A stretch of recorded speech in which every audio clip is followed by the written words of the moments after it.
chess.com. Chess.com is social. Now you can play chess with your friends whenever you want, whether that's middle of the day or middle of the night. You can get instantly matched up with one of over 5 million other members from around the world. You play live games in real time, turn-based games at your convenience, or tournaments with anyone at any time. Chess.com is mobile. You can play online from your computer, or you can play on the go from your tablet or your smartphone. No matter where you go, whether you're at work, grabbing a bite to eat, or you're just enjoying some time at the park, your games are there with you, and keeping multiple chess games going has never been easier. Chess.com is for learning. Don't just play chess, get better. The best chess training resources have never been more accessible. Learn essential chess strategy quickly and easily with the extremely popular Tactics Trainer tool. Improve your game in ways you didn't know were possible with training videos by chess masters. And regardless of where you're at now, take your game to the next level with multiple simple-to-use training tools. Chess.com is for everyone. Over 250 million chess games have been played on Chess.com. And it doesn't matter if you're a beginner or a grandmaster. Chess.com is the place to play and learn chess. So create your free account now and see what Chess.com is for you.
Hello and welcome to the 9th round of the Reykjavik Open. We do apologize for the delay that we had here. We had some technical difficulties by the local premises. But luckily we can bring you all the results now. Yeah. So on the first board, Erwin Lamy lost it. No. All the results. No, we're about an hour in, so no results yet, but we do have some games. First we're going to look at the standings. Erwin Lamy leading by a full point. Looks like he really only needs 2 draws, and he's going to wrap up the tournament probably outright. Yeah. Because he'll take 2 of those guys just behind him out of contention. Of course, the game today doesn't look anything like a draw, but well, certainly it's going to be hard. Someone's going to have to win 2 out of 2 and hope that Lamy slows down. Yeah, quite surprising to see this in the standings. Mamedyarov is not even in contention anymore. Navarra has dropped down. Yeah. And yeah, but yeah, of the top seeds we still have Alyanov in contention. Yep. Of the players on 6, Janskaya Abdul Malik from Kazakhstan is notable. She's already secured an international master result. She didn't even know about it when she turned up at the game today, and didn't actually believe the message she was being told. So she said she'd check it after the game. So anyway, she's got quite a tough one today, I believe, against Abhijit Gupta of India. Yeah, I think she might get a Grandmaster norm.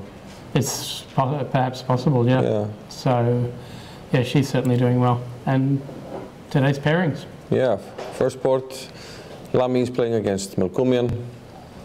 So tough game. Yeah, I mean Melkumian has recovered from a somewhat slow start. I mean, sure lost at one point to Gunnarsson, but indeed, he really didn't play well in the first half of the tournament, but he's recovered pretty well. Yeah, then we have Alyanov, the 2013 winner, playing against Eric Hansen. So the young Canadian will have a tough job with black against Alyanov, although we thought that yesterday when a young American had it black against Alyanov. Yeah. Didn't seem to make much difference. So and yeah, then we have the young American that we talked about, Naroditsky, playing against Jon Ludwig Hammer. So we'll see if Hammer can complete the Reykjavik double, if he can win a few games. And well, maybe the triple. He won the pub quiz and was on the winning team in the soccer. Yeah, and he's won 3 games in a row. So it has to stop soon. Has to stop eventually. Yeah. Then we have the ever entertaining Grandmaster Fear against Grandmaster Jones. Yep. And from the looks of it, they had an interesting game.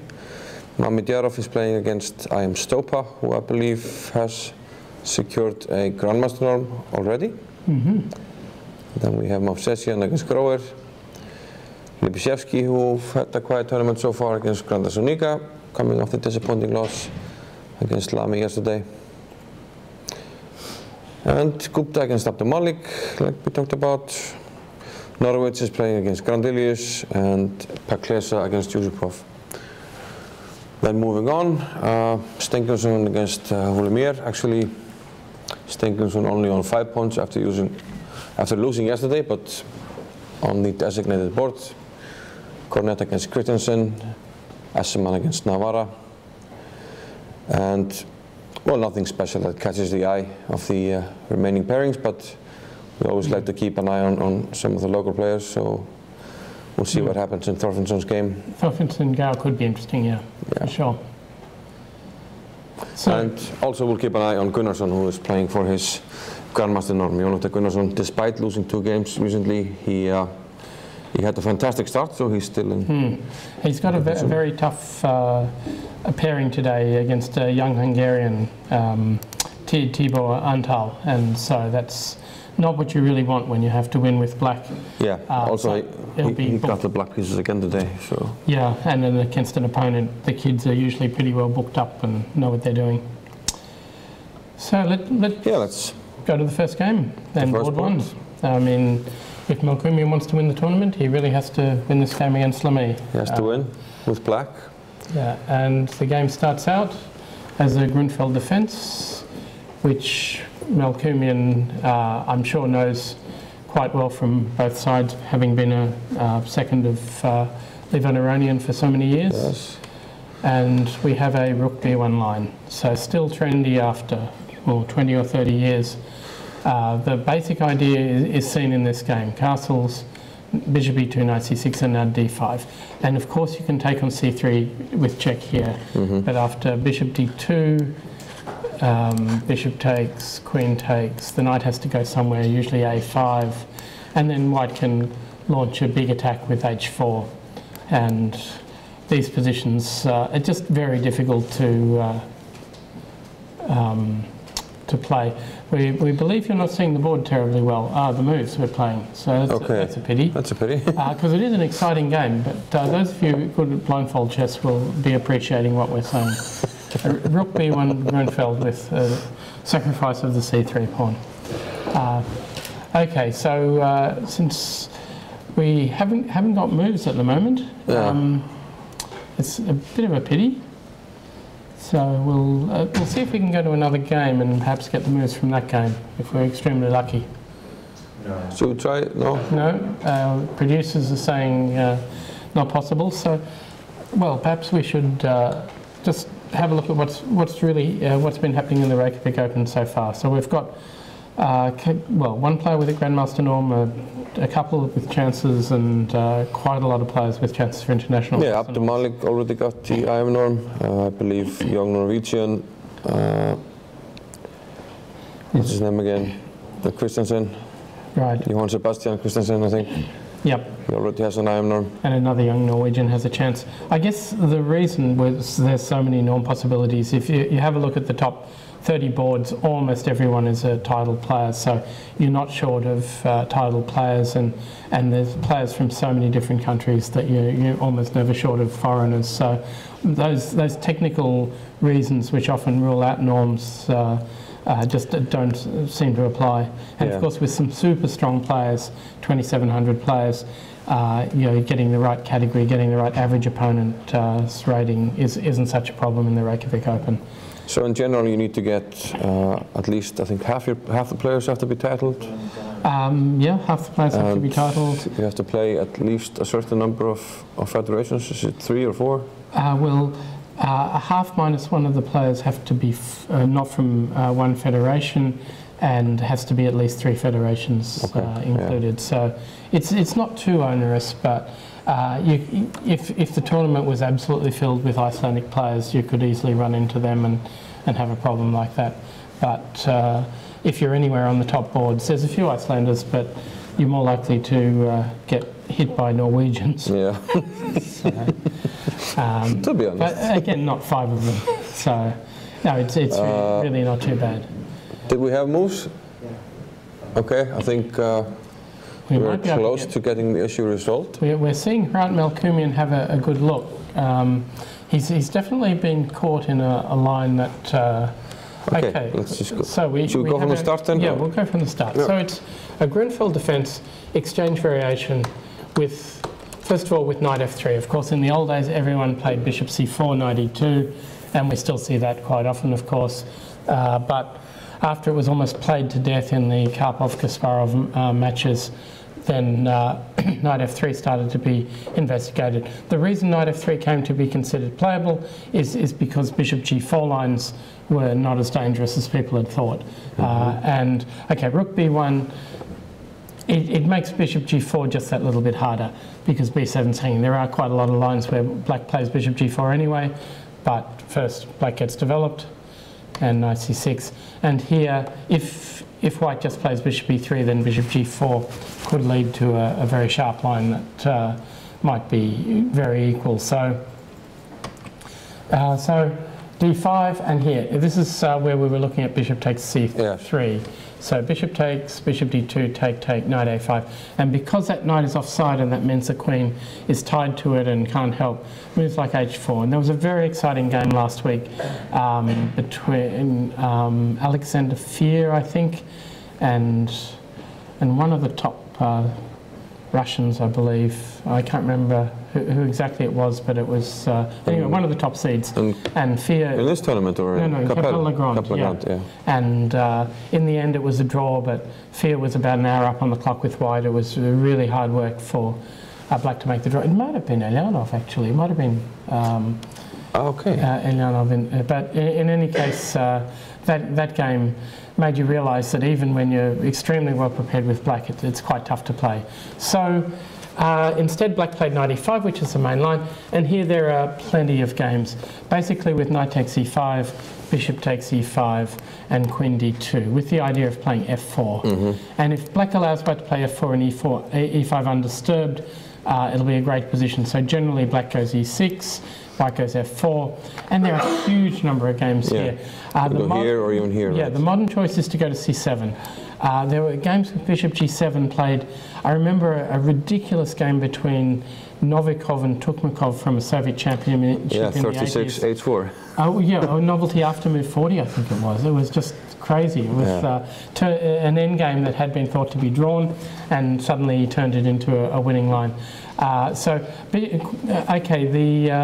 The move played in the game. This is complicated. Yeah. White can castle. Take the only guy who really seems happy playing the black side of this is Maxim Vachier-Lecrave, and he's played a couple of games against Leveronian in this line, which is another reason why we expect Melkumian knows it pretty well. Yeah. And it's probably a reason why Lamy plays rather a surprising move, Queen c2. Now this move was invented by the very fine Chinese player Li Zunian. He played it first back in the Lucerne Olympiad back in '82, and it was only about a year later, or maybe a couple of years later, that Li Zunian was basically shunned and not allowed to travel outside China anymore. And you don't see his name, but back in the early 80s he was the most talented Chinese player, and he had problems. There was one zonal tournament where he and another player were required to throw games to other Chinese players. It became a big scandal, and when he got back he was told that first of all he should have not just consulted with the head of delegation before he threw the games, but he should have contacted the sports committee.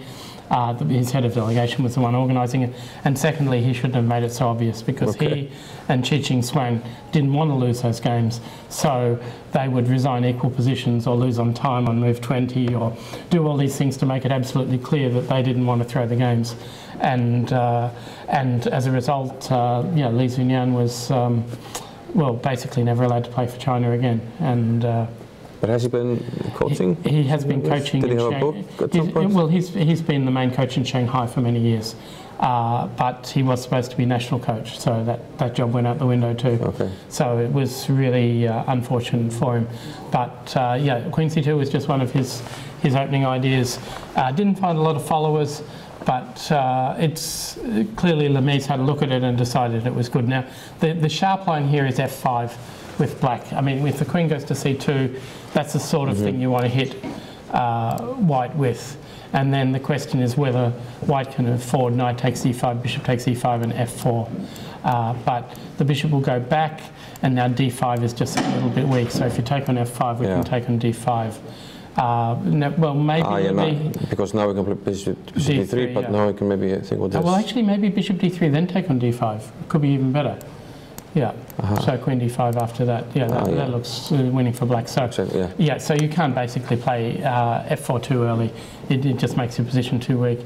But Lamy no doubt prepared this, and Lamy is famous for his opening preparation, so he would have something here. So instead, Melkumian goes for something which has also been played before: knight c3, knight f3, bishop f3, queen a5.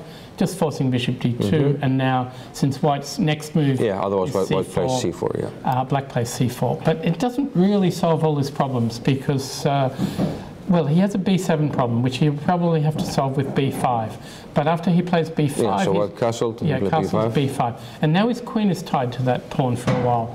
So it's not easy. And one day white wants to go f4. Maybe he'll play g3, bishop g2, and f4. He played rook fe1, maybe thinking about e5, so he wants e5, bishop e5, and now g3. Well, that's important because black was going to play queen c7 with a gain of tempo, and then white would not get f4 for a while. But here after g3, black has to find a good move. Now, I guess you could go bishop h3, but then bishop h1. In fact, he has moved and he has played bishop h3. Okay. So now, it's just not that easy for white to play. Remember that the more pieces that come off the board, the less important the big pawn center is. So bishop g2, after we take, and just we can go back without too many trouble. So maybe a6 or something here, or rook d8. I don't know, maybe rook d8 first. So you can get f4 in, but e5 is not so simple. So f4, bishop g7 probably. And Yeah, stepping e5. it's not like white is going to be able to use that centre effectively. Well, f5 might be coming anyway around here. Although I'm worried about e7, so maybe we hold back on that. But if black just gets time to go a6 and e6, can have a very nice position. There's holes around the white king, rook d3 sometime. Yeah. So it's not as if this is a completely safe position for Lamy. So after bishop h3, I don't want to swap that white squared bishop. If I'm going to move my bishop, I want to go a bishop h1. My problem, of course, here is that f4, queen b6 is almost made. Some problems maybe. Yeah, with the diagonal, exactly. I mean, maybe they're not huge problems, but you'll have to be really careful. And that's why Lamy's having a bit of a think. Yeah. Okay, so this is the board one game, good fight. It's going to be really interesting, and Melkumian has his chances here. So, okay, board, maybe Diarov, is that board? No, it's not board 2. This is board 5, in fact. Yeah. Okay, so... That Diarov might be in trouble. Well, let's have a look. So a quick look at the opening moves. Okay, yep, so it's a Queen's Gambit, and it's a semi-terrace. You don't see a lot of them nowadays. There's moves like bishop g5 here for white, when black can try queen b6, leads to all sorts of complications. cd5, cd4, well, this is what black can sometimes be quite happy with, because it's like a Hennig Shara Gambit, except you're not giving away a pawn. Queen takes, and because here, this is actually something you can get from an English with c6, so c4, e5, let's say knight c3 or knight f6, g3, c6. So if white tries to play a g3 move, we've actually got a line of the English where actually, white swapped too quickly in the centre, and the queen is going to get knocked around by knight c6. So bishop g5 makes sense, but after bishop e7 you can't go pawn grabbing. If you play bishop takes knight, bishop takes, then b2 will hang. Then queen takes pawn, bishop takes c3 check. Yeah, of course. And you win the queen. So you can't even think about that. But the problem is knight c6 is coming. Now, I guess it's possible to go e3 and bishop b5, but after black castles, you're going to have to take on c6 one day, and this position is very comfy for black with the bishops, because it's not as if white has enough control over c5. One day c5 will come, and it's probably okay for white, but certainly not better. Yeah. You haven't had time to build up with that pin with knight e5, so very comfortable. I think the position is very comfortable anyway. So castle's queenside is super ambitious. If this goes wrong, you're going to lose like Kerr's lost to Botvinnik with just knight c6, d4, and your position will get blown away at some point. So knight c6, queen a4, and bishop e6. So he was a little bit worried about bishop f6 and something taking d5. I'm not sure it was necessary to be worried.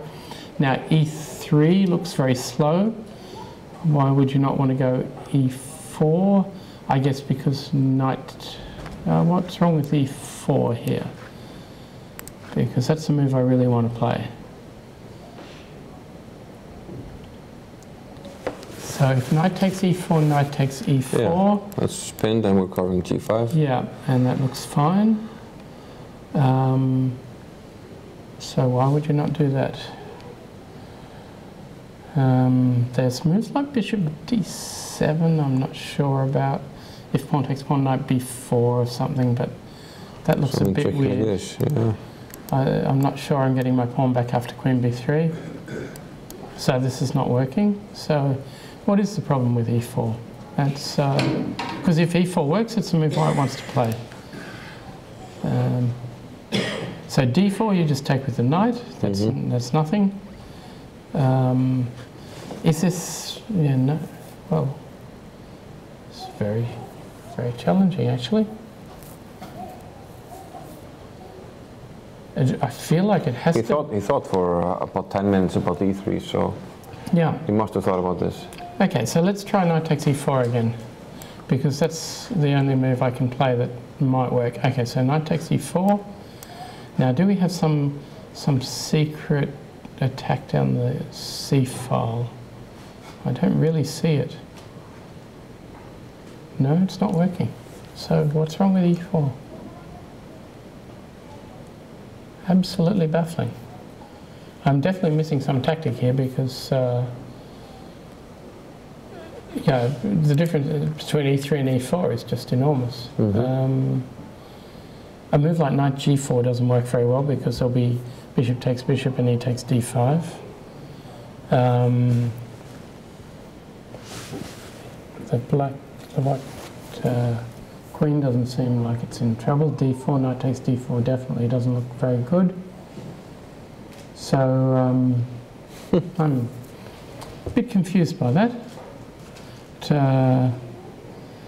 So, oh well, why not e4? Who knows? Maybe it was just a good move. Yeah. Well, if you're going to castle queenside, you're going to have to hit that centre because otherwise you get pushed back. Yeah. Anyway, so e3. Oh well, e3 instead by Mamadiyarov. He spent 10 minutes. You'd think he knows what he's doing. Castles. Okay, and now queen b5. That is extremely greedy. I guess that's what his idea was when playing e3, but 9 times out of 10 you can lose that b7 pawn and nothing happens to you. Yeah. So his threat is bishop f6 and taking on d5. But it looks like something simple like rook c8 is going to work well. Then you're going to have to take this one, bishop takes back and discovered checks everywhere. So I think you have to take the b7 one. And then even knight b4, I wonder if your queen has any way out. So yeah, knight b4, and we're threatening a2, so you have to play king b1. Well, actually, bishop f5 check looks like it's crushing here. And bishop d7 heading for c6 could be interesting too. No, okay, this is horrible. Yeah. So all black has to do is stay cool, I reckon, and of course you don't have to take on b7, but then why did you play queen b5? So king b1 looks very logical after queen b5. You have to get out of there. But there are things like knight g4 sometimes too that you have to be very careful about. And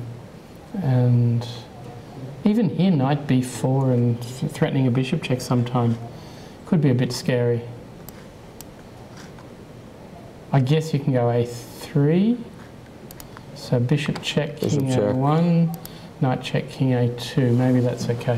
Although even there, knight takes a3 and rook takes c3. Yeah, no. Exactly. We can take here and take on g3. Yeah, I mean, I'm not saying this is all forced, but yeah, it's the sort of tactics that if you put your king on the queen side, you run into regularly. So it's scary for Mamadiyarov. Yeah, the king is just open here. It's the c file, this diagonal. Yeah, basically Mamadiyarov is going to have to win something, a pawn, and because his position otherwise is not great. So we have some moves. He played queen b6. Queen b6. Bishop takes f6. Yeah, I mean, you see, if your king's safer than their king, you don't take the queens off. Yeah. So maybe queen b6 too timid, you think? Yeah, I think he's a bit scared. So okay, well, yeah, it's a pity. This one looked like it could be a real problem for the top seed, but maybe he's okay black was a bit intimidated. Okay, so let's go down to board 3, Naroditsky and Hammer. So where have they run to? Okay. Wow. Okay, let's Move go to 25. the start. I'm not so surprised given. Okay, yeah, they played this. Okay, so this becomes a queen's gambit. E exchange variation, bishop g5, c6, e3. Now, for a long time, it was thought black cannot play bishop. Cannot play bishop f5 here because of queen f3, and therefore you should play bishop b7, and then white has time to play queen c2 or bishop d3. But I think it was Nigel Short who showed on a number of occasions that this endgame after take is not really so bad for black. But I must admit, I like it for white. You know, you can put a knight on f4 or f5, and it's really hard for black to do anything.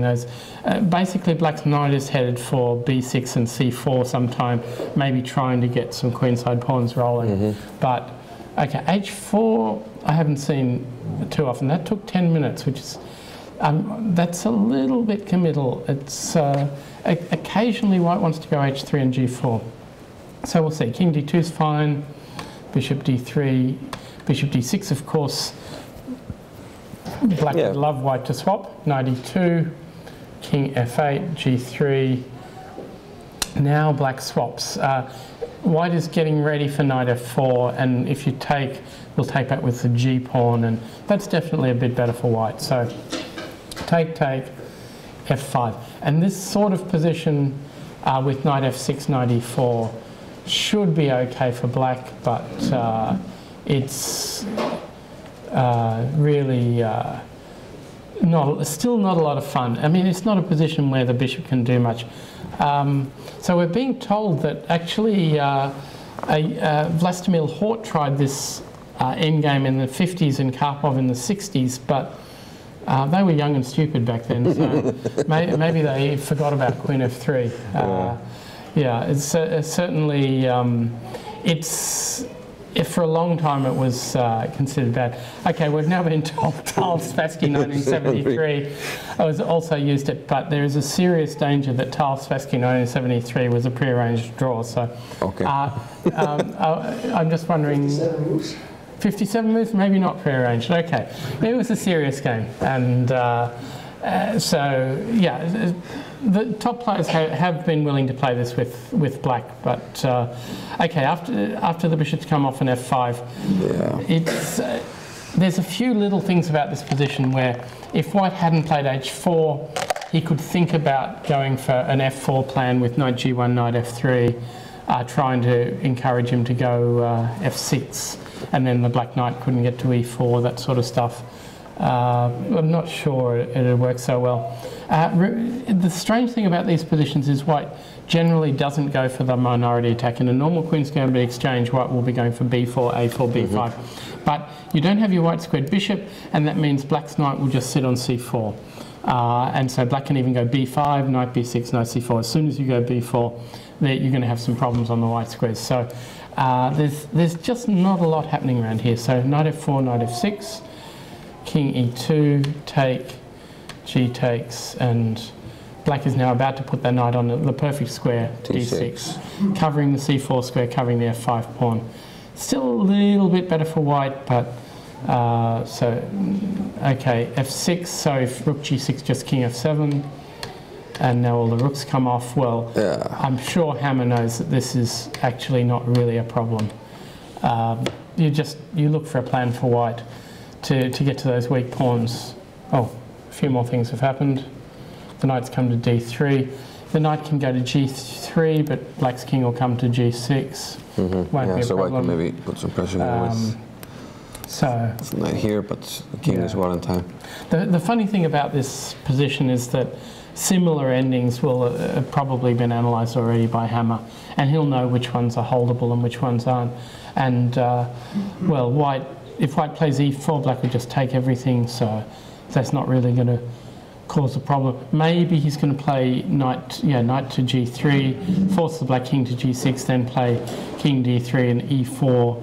But most of the time we'll just take everything and play knight f5, and he'll be lucky to be equal there. So I think this is just going to be a draw. So Naroditsky is going to stop Hammer's run, as we predicted. Safely predicted draw already. Yeah, I think so. White can play for a while, but no, it's not going to happen. Okay, so we've been told we have to have a look at Mr. Sarkar's game on board 21. Is he white? Okay, he's up against Vladimir Hamidovici, and okay, I need to cover this, otherwise we'll get some very biased commentary. Oh, let's go back. Okay, so it's a Queen C2 Nimzo Indian, one of the quietest lines you can get, I guess. C5, DC5, castles. Now, you don't want to take on C5 too early, otherwise white will save A3. So knight A6 is a normal move here, or, okay, castles is considered a little bit less sharp. A3, bishop C5, knight F3, B6. So black ultimately is going to finish up with a hedgehog position. White will play B4, the bishop will go back to E7, he'll play bishop B7, and, well, that nothing much will happen. Here, white went for bishop f4 and rook d1, which looks reasonable, but black's threw in knight h5, which... Yeah, and interesting. They repeated actually twice here. Okay. And it was... Sarkar is a bit on the scared side. He doesn't play bishop d6 at the moment. You don't really have good coverage down there. I mean, even bishop takes and queen c7, or you could also play... bishop takes and queen c7 looks absolutely fine. c4's hanging. So... You're not going to do that. I would, throwing bishop g5 in, I guess black will just play queen. Oh no, queen c7 is not so great. He might go f6 to play f5 later. Bishop c1 does seem very quiet. And now black plays f5. Yeah. And he's just waiting for white to play e4, which is not what should be played, I wouldn't think. This whole plan by white isn't so great. You know, b4, bishop b2, I guess you can play. But he seems to be reluctant to play e3 now, partly because it traps that bishop in on c1, partly because maybe bishop takes f3 and followed by f4 could be annoying at some point. I don't know. I think you have to go e3 round here, and if he wants to take on f3, he just takes. So e4. Yeah, but look, just looking at the position, I mean, still with the king stuck here. Yeah, you do have to get some peace out. And the fact you've played rook d1 means you can't go queenside anymore. Now, the whole bishop f4, rook d1 plan, if you're not going to go bishop b6, it doesn't make a lot of sense. So e4, and now a great move, bishop takes f2 check. It's hard to believe that wasn't missed by white. So if queen takes, we just take on e4. So takes, pawn takes e4. Knight takes, queen check. So, okay.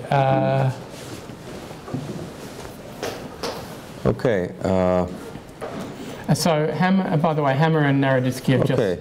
Actually, it looks like nothing. We were being told to stop the clock and perhaps walk to the arbiter, but now he's back and started the clock. And I think he made a gesture like nothing was wrong. Yeah, maybe he wanted his opponent to be searched with those metal detectors or something. I don't know. He's playing too well. 30 moves without thinking. Without blundering a pawn or anything? Yeah, it could be. This is one of the first tournaments where anybody can be metal detected. In fact, Hammer was the guy who was complaining bitterly how distracting metal detectors were. So I wonder if he got up and said, I don't want to be tested now. He's a player who's really standing up for innocent players' rights, if you like, the right not to be metal detected during a game. Okay, so queen h4 check is very nice. You can't go knight g3 because we just take it and take that rook on h1. And if you move the king anywhere but e3, then you're going to lose material. But here after queen check, you have to run to d4, and this is surely absolutely disastrous. Okay, the king on d4 looks horrendous, but he can't go anywhere else. We just grab the piece on d4 or e4 otherwise. Yeah, well, to be perfectly honest, after king d4, I doubt that Hametovici really seriously looked at king d4. He would be saying, okay, there must be something here. And okay, knight c6, then he can drop back to c3, and it's not clear anything's happened. Yeah. So maybe they're repeating on board 3. Okay. Maybe he wanted to. Okay. Hammer is playing for the win. Not very successfully. Okay. That game, I mean, it's all shadow boxing. It's going to be a draw. It's just Hammer doesn't really want to draw against the lower rated opponent in teenager. Yeah. Okay. So let's find the mate here. Of which we're fairly confident there should be something good. Okay, e5 check forces knight e5, I guess. Otherwise you lose that knight on e4. Now everything's lined up. It looks to me like rook... Oh no, but the queen's hanging on f4. That makes life a little bit trickier. Okay, so... Can we just... I mean, worst case scenario, I guess we can just... Check? No, but okay, King we C3. cut off the bishop, so... Yeah, we cut off the bishop. Indeed. So... Sarkar is a brave man. Yes. We could just move our queen, of course, and I'm sure Most people, at least Tal, would regard this as sufficient compensation. So where do we put the queen? Of course. Okay, it's very tricky. Okay, if we go back to c7, for example, introducing the idea of bishop takes e4. No, probably not introducing that idea.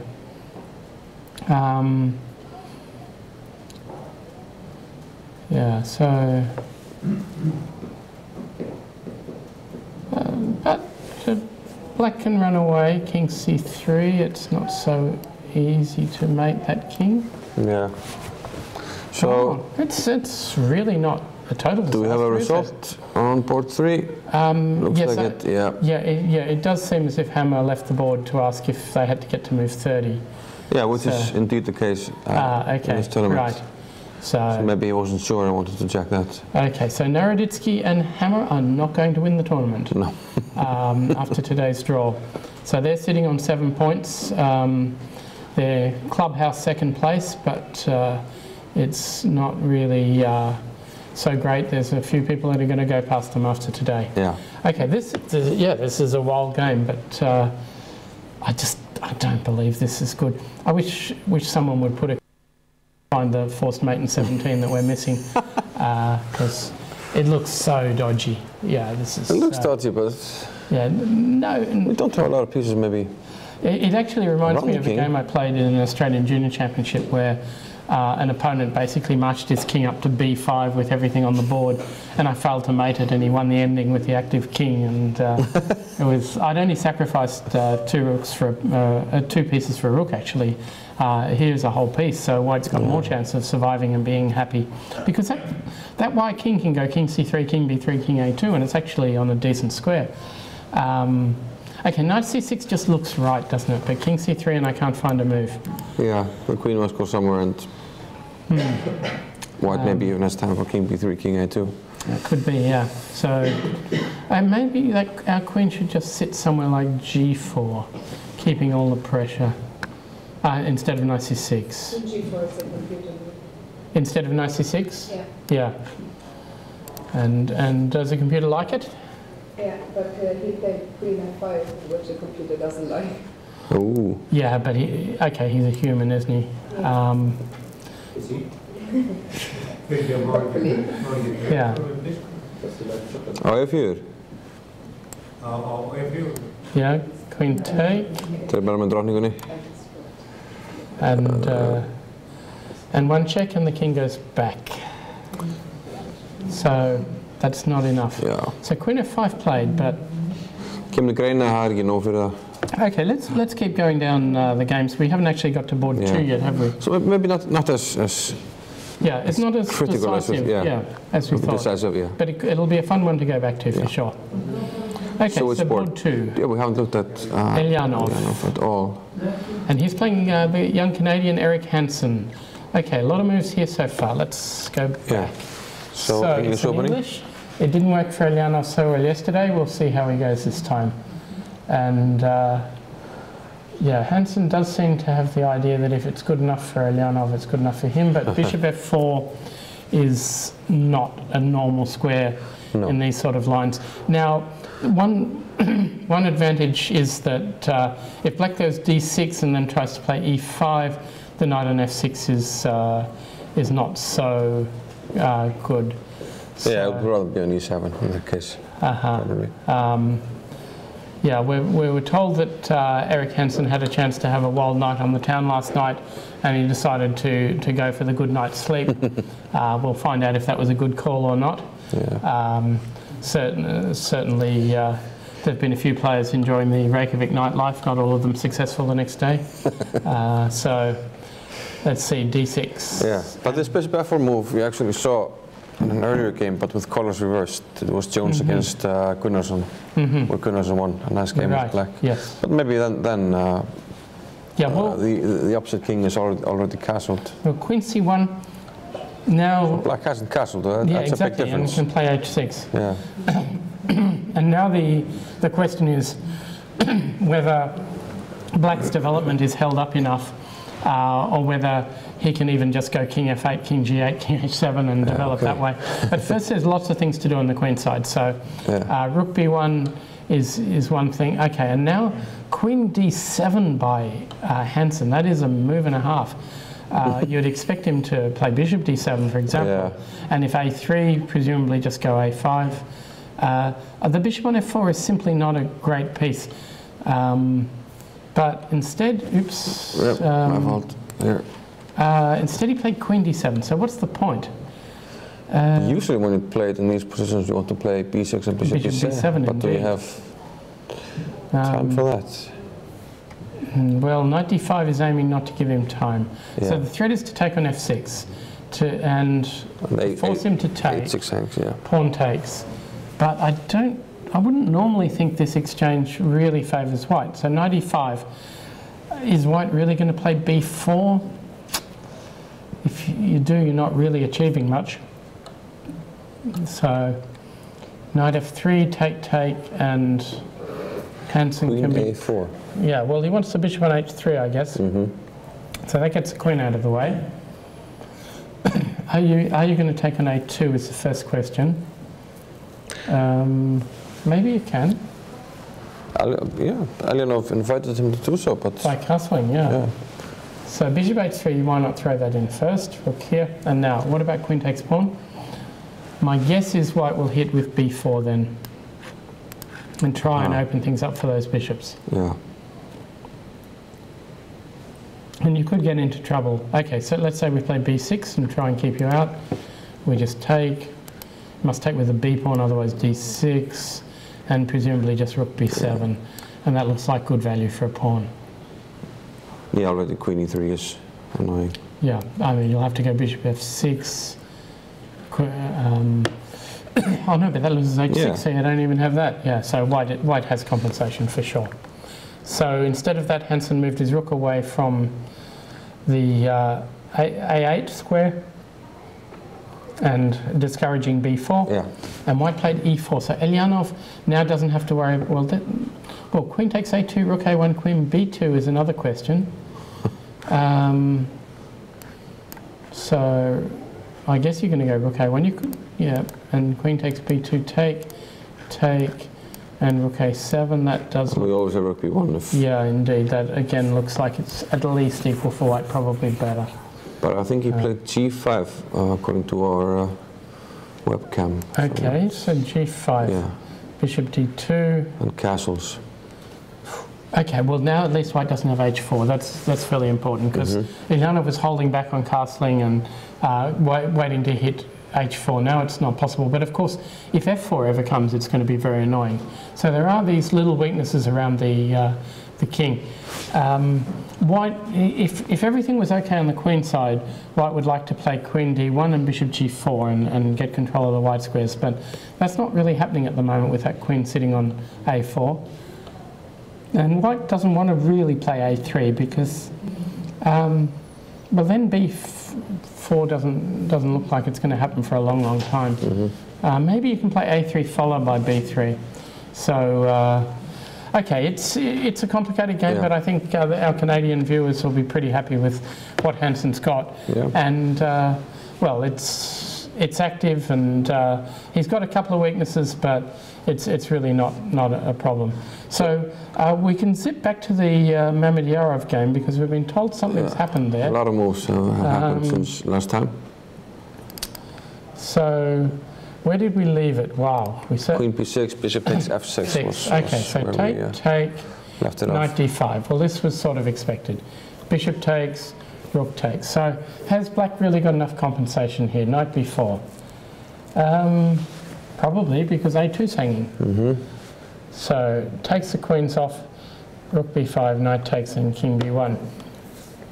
Well, white is effectively an extra pawn here, and actually the knight on a2 is in a bit of strife, isn't it? Yeah, it doesn't have a square, and bishop c4 is a threat. Yeah, so Stolpa has got himself in a little bit of trouble here, maybe a lot of trouble. So first job is to rescue that knight, and that isn't easy. I think he wanted to play here rook fc8 to threaten rook c1 mate and to stop bishop c4. Otherwise, bishop c4 just wins something. So white would presumably move the bishop to e2. d3 is possible as well, of course. I'm guessing e2. And now black needs a follow-up, because if he can't attack, his position is just falling to bits, I think. Yeah. We've seen this a lot in the tournament on the webcam, that Mamedourov's opponent is thinking while Mamedourov is away from the table. Doesn't seem to be sitting a lot at the table. Maybe it's his style, I don't know. Yeah, I wonder if Stopper has some knight c3 check idea here, but no, without a control of the c file, that's not really going to work. You might get a rook to a1, but even here I was thinking knight c3, but you just take, and in a worst case you play rook b2. Yeah, worst case. Now maybe you can run with the king. Maybe you can actually afford king c2. There don't seem to be any check king d3. No dangerous discoveries on rook a2. Sorry, rook a2, king d3. King d3. Yep, and I guess we're reasonably okay there. The king's a little bit dubiously placed, but there is knight d4 to block the d file when you need it, and I think it's just a piece up. So, yeah, so ultimately I don't think knight c3 works, so yeah, this is just looks good for Mamedourov's. So yeah, simple threat here. Yeah, you have to do something about it. Well, after queen b6, basically Mamedourov's wins the pawn, which I said he needed to do, and Stopper got a bit desperate in winning it back. It may well be that knight b4 is not the right move here. Yeah, you've got opposite bishops. You may still have attacking chances with queen c7, and later knocking that queen around, rook c8. Yeah, this is not over if you just play normally, but trying to grab that pawn, unfortunately, has worked out extremely badly because of rook b5. Yeah. And yeah, you can no longer just play knight c6 and hope for the best. After a3, you're just worse, much worse. So you have to get into this. Queen b6 earlier probably was. Well, it definitely was not critical. There's lots of serious moves here that don't involve taking the queens off. Mm-hmm. Yeah, it may be rook c8's not the best move, but I'm sure queen b6 is not a top three. Okay, so yeah, I actually want to check out Johannesson game, because I know we have a lot of people who want to follow his progress. Okay, remembering Gunnarsson needs a win now for a GM norm. Yes. It's going to be hard work. Okay, this is a bishop b5 Sicilian. Yeah. One meter with the black pieces. Okay, Antal has been one of the stars at the last couple of youth Olympiads. That's the under 16 Olympiads. So I guess he's definitely not older than 17, and he might be younger. Okay, knight c3. Well, if you want to be active, generally here you go c3, and after knight f6, rook e1, and you try to play d4. You can also go c3, knight f6, queen e2, and then rook d1, and that's possible as well. But okay, so knight c3, black can now just block the centre with e5, and then it's very hard for white to do anything. White will have to jump knight in on d5 a bit earlier than you want to. Black can play knight e7, and it should be okay. But d6 is, of course, a very decent move. And now Antal goes a bit crazy with e5. Yeah. It's one of these sort of hard-to-believe moves. Yeah, so we're looking at Tibor Kente Antal with white against Jón Viktor Gunnarsson. Yeah, the black pieces. Despite what it says on your screen. Yeah. Okay, now here d5 would not be a great idea. Well, it's playable, but white would probably take on c6 and play d3, and that c5 pawn can get really weak later on. The good thing about this position from black's point of view is the bishop on c8 can still activate on g4, but that's not enough to make it a good position. So it takes on e5. This is the sort of sacrifice that was played by Anand a couple of times against Gelfand in their World Championship match. Towards the end, when Anand found that he could not break down Gelfand's Pelican opening, he started playing bishop b5, and he was playing it with b3, but then some sort of strange pawn sacrifice with e5. And there was one game where Gelfand just gave back the pawn after b3 and d3, just played c4 himself or something and returned the pawn and equalised. But it was hard work for black to equalise. So f6, the problem here after d3 is you are losing that pawn on c5. Yes. So the question is, should you give it back immediately with c4 or soon with c4? Even then, potentially you can be a little bit worse. Okay, knight h6, bishop e3, knight f7, bishop takes. Well, you can of course take it with a knight as well, knight e4 or knight a4. So I'm not sure that's the piece you really want on that square, especially with that bishop on c8. So f5, and now, if white can pile up on e5, that e5 pawn will be a real liability. So how do we do that? Presumably with a bishop coming back to b2 one day. Okay, queen d2 makes a bit of sense. Bishop f6. White was trying to play knight g5 perhaps. I don't really believe that because there was bishop h6 if you need it. But okay, bishop f6, rook ad1. I don't believe he wants to go d4 because then just e4 and should be good. Queen c7, knight a4. Well, I'd still rather have that knight sitting on c5. Yeah. Castles. I don't think Gunnarsson will be too worried here. The only difficulty is playing this for a win, because black's position is quite solid. Maybe one day he can go g5, g4, something like that. Yeah, his queen is a long way from the king side, so it's going to be hard to generate a real attack. But black can do lots of sensible things. Rook d8. Now, light squared bishop is always a problem, but it's got a6, it's got e6, so it's not so terrible. And the good thing about playing a guy like Antal is you know he's going to try and do something. Yeah, he's probably going to try to win himself. Well, not just try to win, he'll try and change the position. So there's no way he's going to sit on it like an Ulf Andersson. He's going to be looking at pawn breaks all the time and this sort of stuff. So, in fact, if Gunnarsson is happy with his position, he might just sit for a while and find out what his opponent wants to do before he reacts to it. Yeah. So I don't think Gunnarsson will be too unhappy because it's a position where the better player is going to win. Yeah, if you play well in this position with either colour, you're going to have good chances to win. So he's got an unbalanced position, that's all he can ask for, and we'll see what happens a bit later. Okay, let's go to board 4. We've been a bit slack in looking at the top games, but Alexander Fier is always offering good value. It's worth a look. Yeah, the Argentinian up against the Brit, and we have had a lot of action. Well, Fier is an extremely fast player. Yeah. His theory is really pretty good.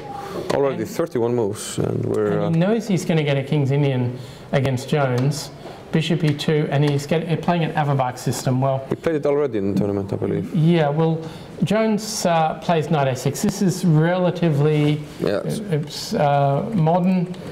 Yeah, you can't play e5 because white swaps pawns, swaps queens, and plays knight d5 and just wins stuff. So the plans for black here are if you play h6 early, then bishop e3. The whole point of bishop e2 by white is there's no knight g4 move. And so you can go h6, but you have to follow very actively. So the key plans are either to go knight bd7 and then e5, which Averbach players tend to like, or to go c5, d5, b5, which theoretically is supposed to be a bit better for white, but at least gives you lots of active play. Now, you'd sort of expect Jones to go for that, but he's going knight a6, which I believe has been played against some of the specialists in this system, like Sarawon used to be, I guess. And well, talking about specialists, this is actually one of the few variations which has an opening book by an Icelandic Grandmaster on it. Margaret Peterson wrote a book on the Averbach many years ago. Right. But, yes, he's the successful banker, I believe, the only one who didn't go bankrupt when everything collapsed in Iceland. But he's banking in Ukraine now, so maybe that's the reason why. He just wants a challenge. I mean, after Iceland, he's decided to see what he can do. No, I mean, he told me after the crisis that the reason his bank didn't get into trouble is because he was just a ridiculously conservative player and person. And like his playing style, perhaps. That's right. Yeah, exactly. And he just said that he looked at these things and thought, well, let's wait a year or two before we try them. And by then everything had collapsed, and he was okay. So. Yeah, I mean, the Reykjavik Open, it's been sponsored by a number of the banks that don't exist anymore over the years, anyway, Margie doesn't sponsor chess either.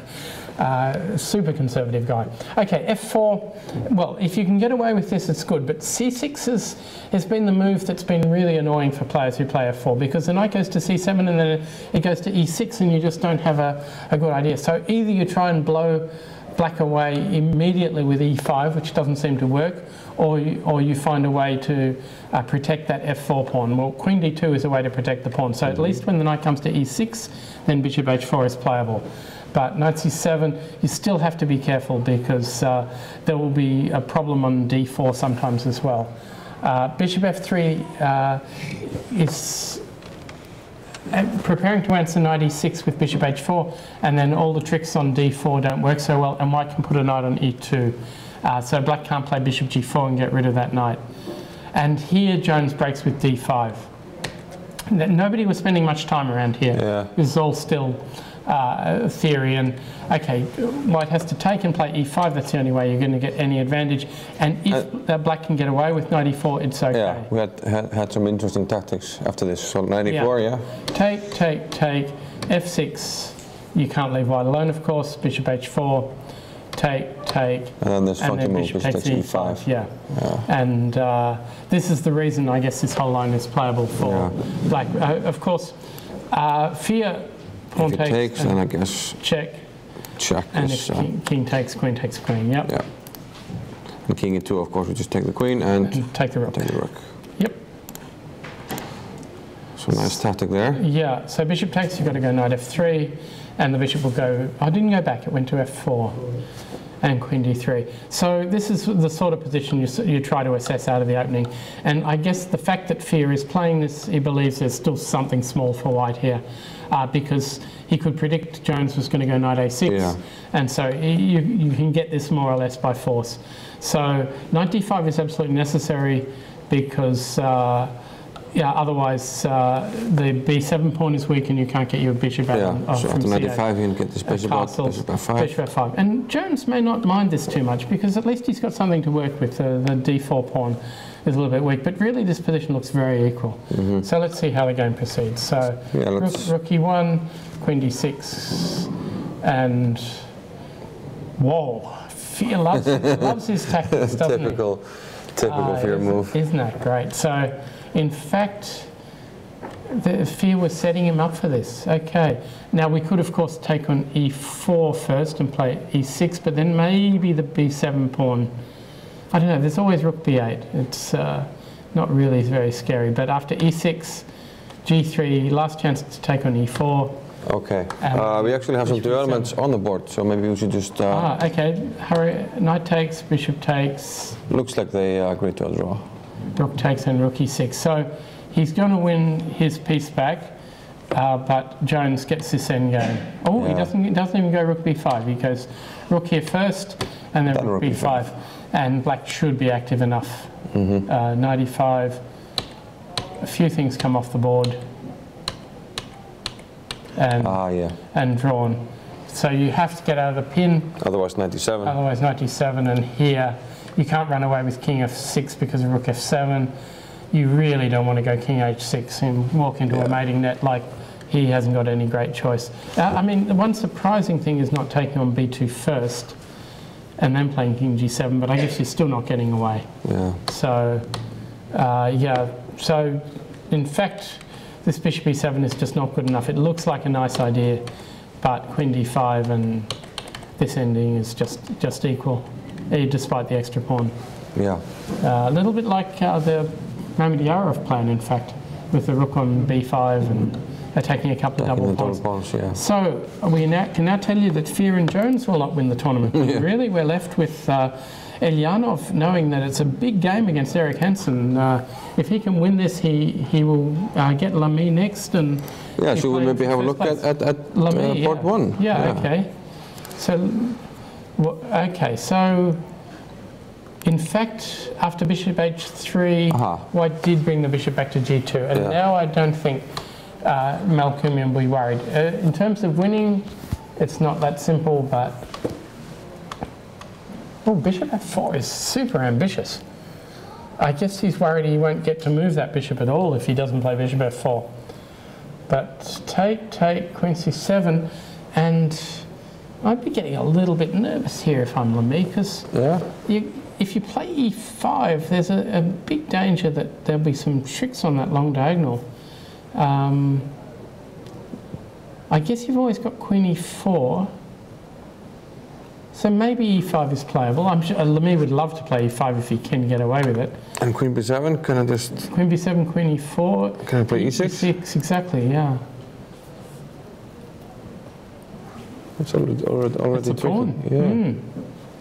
So if you can't do that, you can't play king g3, I guess, because g5 hurts you a lot. Well, maybe queen d2 or queen c1. So perhaps queen c1. Yeah, he played queen c1. He did play queen c1, yeah. Queen c1 rather than queen d2. Yeah. Perhaps because of e6 at some point. Yeah, now... Well, Melkumian's got some decent plans. I mean, a5 and b4 would be nice, but presumably White's just going to go a3 and make it not so dangerous. And breaking up the centre somehow. Yeah, he'd love an f5 at a good moment. I mean, with that queen sitting on c1, there's queen d7 and some queen g4 check or some f5. There's a few... Some tricky business here. Yeah, indeed. So, no, I actually, that's one of the problems with queen c1, perhaps. Yeah? Yeah, otherwise you could just play queen e2 after queen d7. So, yeah, in fact, queen c8 is also interesting because that way you don't block the rook and you might have an e6 or an f5 under different circumstances. So, anyway, I reckon that... this is the sort of thing Melkumian will be very happy with. He can manoeuvre, and Lamy has the big pawn centre, but it's weak, not strong. And long term, this position can easily turn for black. I think the position's okay at the moment for Lamy, but just much more difficult to play Lamy's position. He won't be enjoying this. Yeah. So let's go way down the boards to Navarra's game, eh? Navarra might be. So he's sitting with opponent. Black a long way down, board 12. Okay, so... Perhaps the interesting thing here is that Asserman didn't go for his beloved Smith-Morra Gambit, which wrote a big nice book about. Yeah, but it loses a pawn. It does. Yeah. So, take a6, bishop e3. Well, if he really is a Morra Gambit player, then unfortunately it's hard to prepare a main line because you just haven't grown up with playing mainline Sicilian, so very difficult to improvise against the knight off. Knight g4, bishop c1. Well, knight f6 is what the top players play in this position, but you really don't have to. So if you're going to play like this, play bishop g5 and play the main line. So knight c6, h3, knight f6, bishop e3, and now you've got an English attack with h3 instead of f3. I mean, it's not ideal. Although you do nowadays, people go h3 and g4, so e6, g4. But again, it's really trendy. Navarro will know what he's doing. Esserman is going to be improvising fairly soon. Okay, bishop e7, that's without knight fd... Oh no, there's no g5 move though. But after bishop e7, knight takes c6 and e5, I presume will just be answered by knight d5, so not so scary. Queen d2, knight e5, you have to play b3 and g5. And this is very similar to the game we saw yesterday. Keep doing that. So basically, if you don't play f4 here, then those knights will stay where they are. and your black's position will be fantastic. So you have to hit with f4. But around here, this is a bit different to the other one. There's just not the pressure on the f file that we saw before. The one advantage there is that h6 is a little bit weak, but it's going to be quite risky to take it. Okay, b5 to start. So why can't we take on h6? I guess one thing Navarro will be saying is, I don't even care. You can play bishop b7 and threaten b4. So the bishop will take a while to come out of there. So castles, well then you're never going to take on h6, are you? Castles, bishop b7, suddenly you have to worry And about... then he takes. Then he... rook c8. Okay, he's got that f-file pressure, but bishop g7 really doesn't do anything. Yeah, rook c8. Suddenly there's queen a5, there's queen b6. Okay, he's got away with the pawn. This is the third time he plays bishop e3 in the game. Yeah, true. Okay, and now queen c7. That's sort of sneaky. I'm thinking he wants to go d5 one day and mate on h2 with some knight takes g4 move. Now, if we just... Well, if we move our knight, say knight from c3 to e2, then e4's hanging. That's not very nice. Doesn't have a big choice. Yeah, the other knight to the other one on e2, b4. b4 comes. So g5, wow, but that looks suspicious too. So queen takes, pawn takes, bishop takes. Really? And if rook takes, you're a piece up. Presumably. That's a bit weird, isn't it? Have we got the right position is the next question. There must be a tactic. No, there isn't. Oh no, a1's hanging. Ah, yeah, of course. Oh, we're crazy. Completely crazy, okay. Although, yeah, okay. There had to be something. Okay, so queen f2, bishop h4, queen f4. Take on c3 and bishop d2. Oh, he can though. Oh, queen takes queen, bishop, rook takes bishop d2 first. Aha, and there's no knight f3 check at the moment. There is knight c6. Oh no, but then the bishop, no, then the... Yeah, he's talking about queen if takes, white takes, rook takes, bishop d2. bishop d2, because the bishop on f6 is still hanging. So if knight f3 check, we just take with the knight, I guess. Well, and let's try knight f3 check. So you have to take with the knight. We take on c2.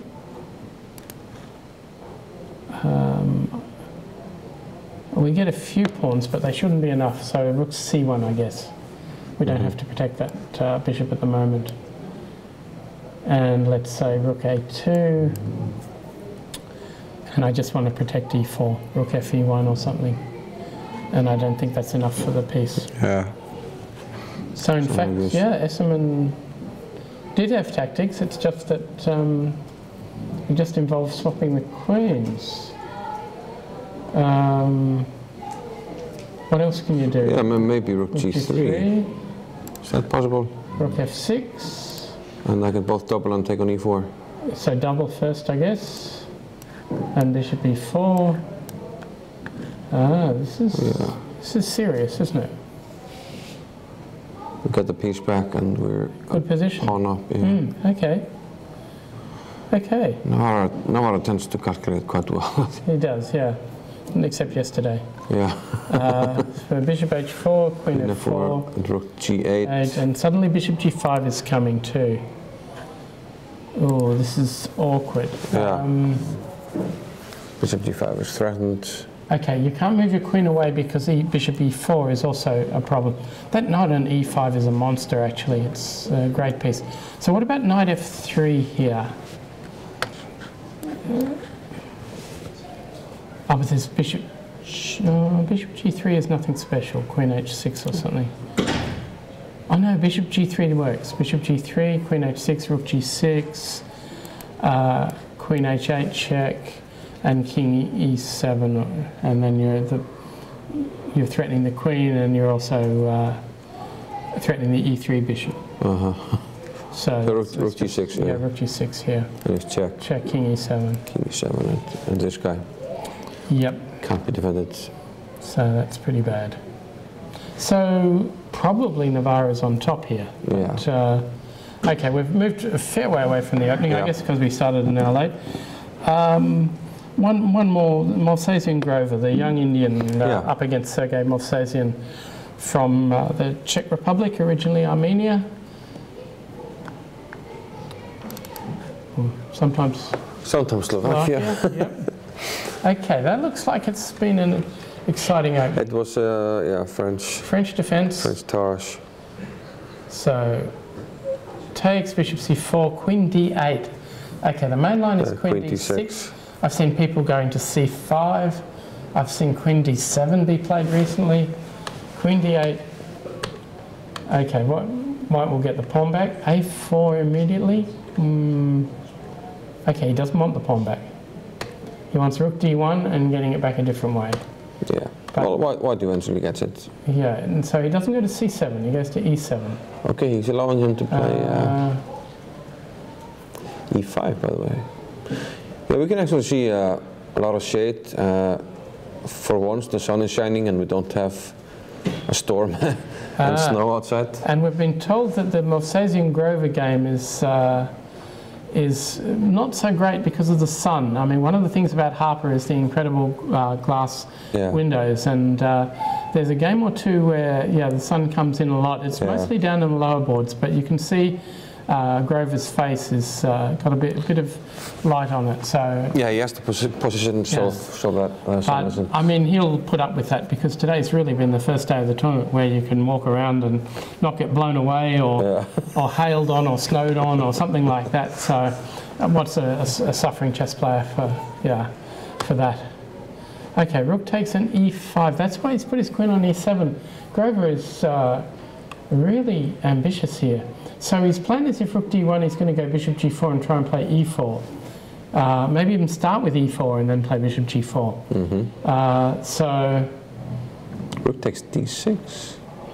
Rook takes d6, I like it. Okay. Take. b3. b3, wow, that's a highly original line by Movsesian, it really is. Okay, so now if black castles bishop a3, we'll win back the exchange, and e5 is weak. And e4 doesn't actually threaten anything either. Okay, so if black plays e4 instead, then presumably just bishop a3 anyway.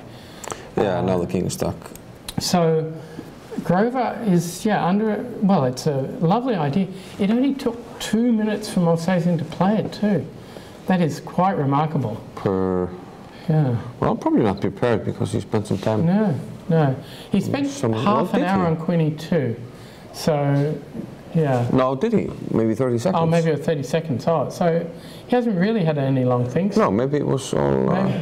maybe he knows 5 minutes on knight b takes d4. Movsesian's another player who's been a second for Iranian and whose openings are pretty good. But of course, this is an e4 line and Iranian is a d4 player. So it's not so relevant to Iranian's repertoire. Okay, bishop a3, take, queen d5.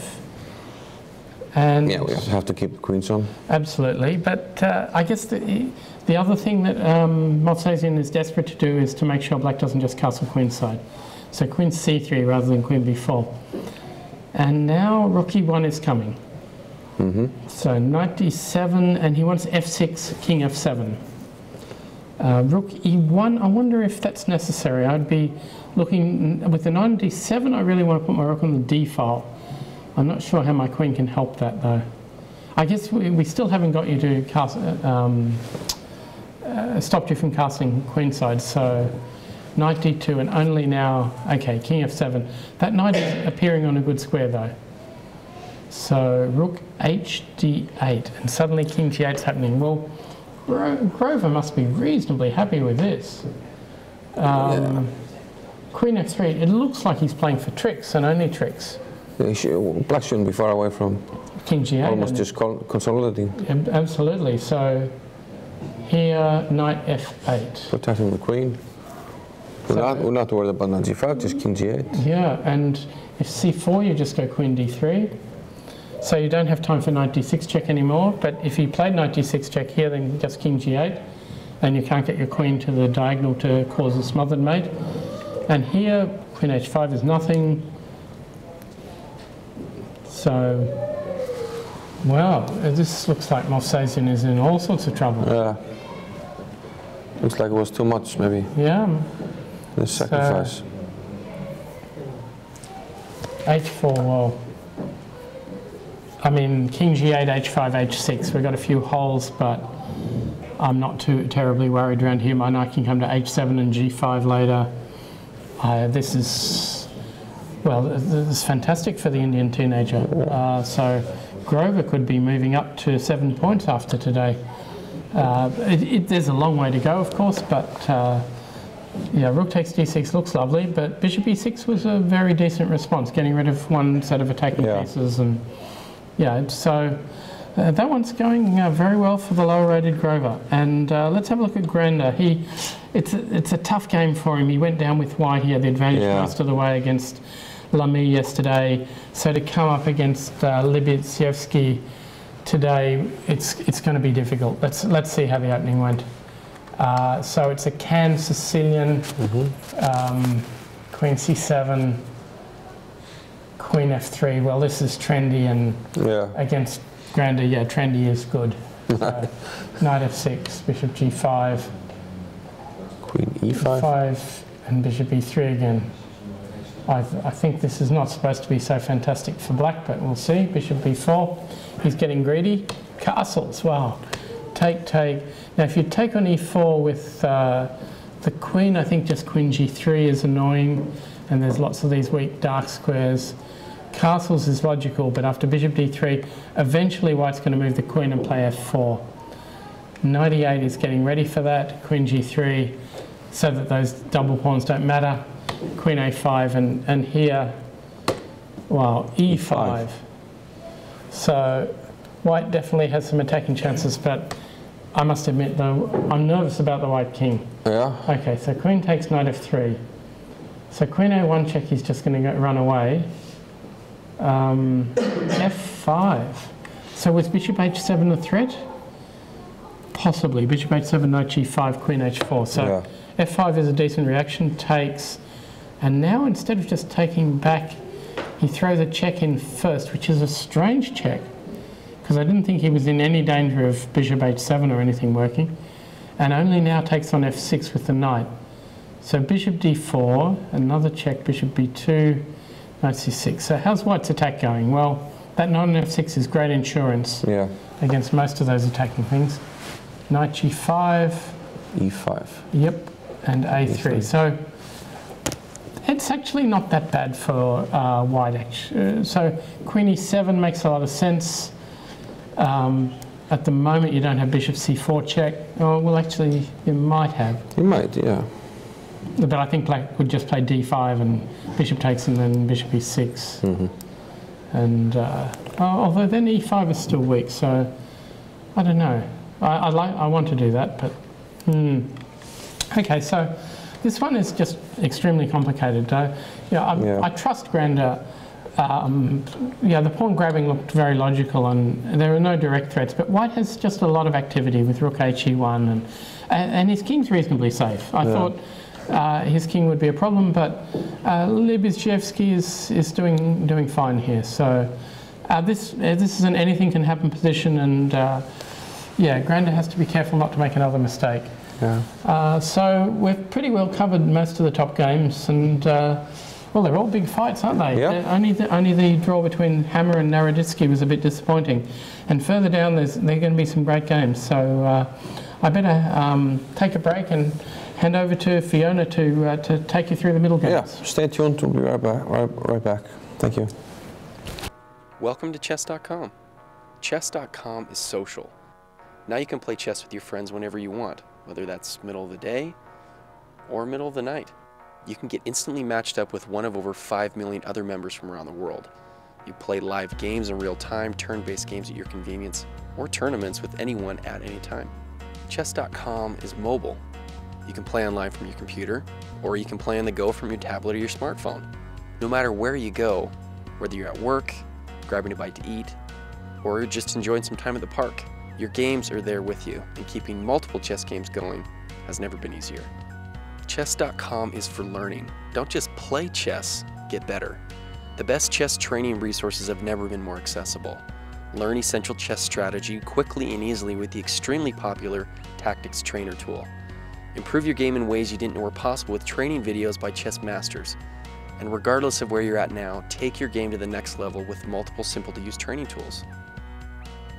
Chess.com is for everyone. Over 250 million chess games have been played on Chess.com. And it doesn't matter if you're a beginner or a grandmaster. Chess.com is the place to play and learn chess. So create your free account now and see what Chess.com is for you.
Hello everyone, and we're back, round 9 of Reykjavik Open.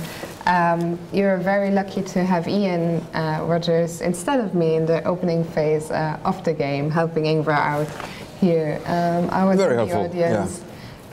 Like yesterday, I learned a lot. So we had a lot of interesting, very tactical games today. So should we go straight back into the action, to our top board? Numero uno. Number 1. So, Erwin Lamy, a draw almost secures him a tournament victory here. Yeah. I saw him being in some slight trouble earlier, but it looks like Black has somewhat messed the position up. Let's see, he played Queen C1, and Malcolmian went for A5. We saw A3, and Malcolmian gave up a pawn here, but instead he gets the dangerous C-pawn. The question though is, we can't block that rather easily,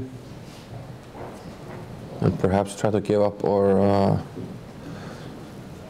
B-pawn in return for the C-pawn. I'm not sure. Okay, so what do you want? So Queen E3. Yeah, he played Queen E3 actually, yeah. Which I wanted to play. So I guess the idea here is Rook C1, and to try to attack the pawn. But Black can play Rook C8. Yeah. Another idea is Queen C5, which was a threat here, actually, to play Queen C5. So maybe Rook C8. Will you still play Rook C1? Yeah, probably I have to. Otherwise, well, C2 is coming probably anyway. But so let's have a look. C2. Yeah, maybe even Queen C4, try to capture the B pawn. But then maybe B5. I think the problem here for Black is, as we mentioned, if he wants to win the tournament, he has to win this game. And we've had quite a few simplifications now, which is not in Black's favor. So I think as soon as the B and C pawns are exchanged, the players will pretty much shake hands. So the only question is whether Black can avoid that, I guess. I mean, yeah, he can stick the pawn on C2. But it seems like it's... Can I not do something more active? With white? Yeah. Maybe B5. Yeah. Yeah, it's probably better. And then B6, etc. And Black's going to have to lose some time. From this position, I really can't see, I mean, even from the current position in the game, I can't really see Erwin losing this. No. He's been extremely solid this tournament. He's been playing extremely strong chess, so... At any time we, I mean, exchanging queens is never good for Black. We just push the pawn. Push the B pawn and we take the C pawn, and Black maybe has to suffer here a little bit, but it looks like a draw. So how does Black make any progress here with the C pawn? I'm not sure.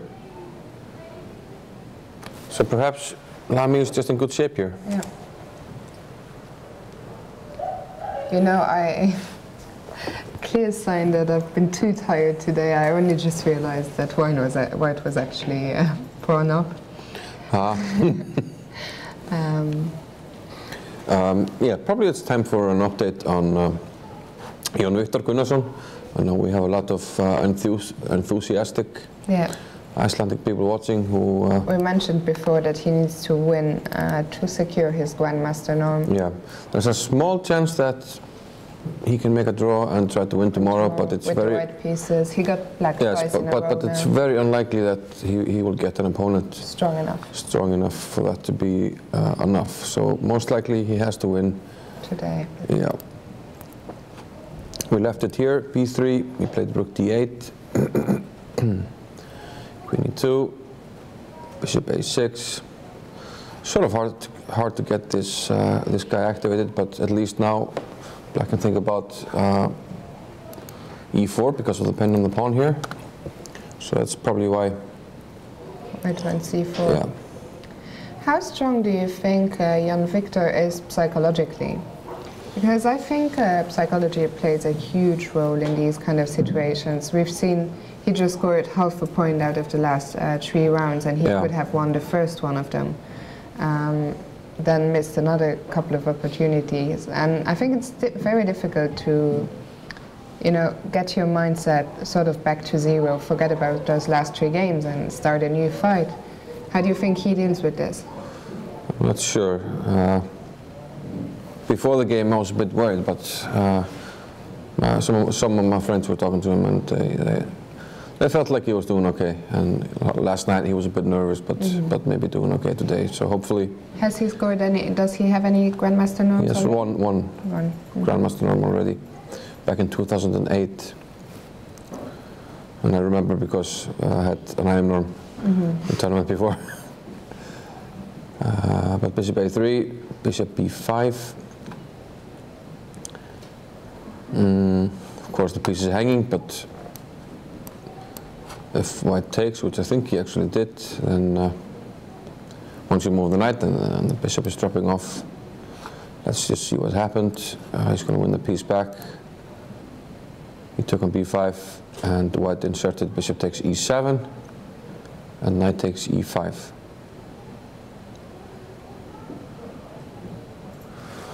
The question now is if Jan Victor missed something.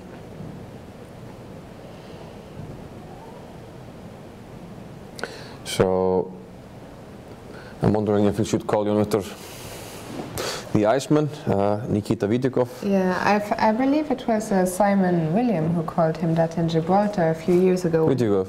Yeah. When Vidikov won the tiebreak to decide the title in his favor at the Gibraltar tournament, I believe he beat Nigel Short and Maxime Vachier-Lagrave in that tiebreak. And he was I was watching online, I was very impressed. There were a few times when he went down to a few seconds and he just seemed extremely calm. How do you Icelandic people deal with such stressful positions or when you're nervous? I guess we just have to find out. I think in general. How do you deal with stressful situations? Maybe I get a bit stressed, to be honest. So would you be like maybe I'm the exception. And no, just nervous. Get into time trouble, nervous, but in general, when somebody from Iceland is performing well with some sports team, usually they get the nickname the Iceman. But do we have a move? Not yet. We have to do something. We have a suggestion, bishop b4. Can white play knight c6 then?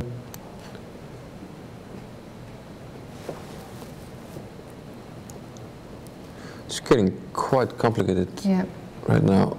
What about if he simply takes on f7 and on d8 after bishop b4?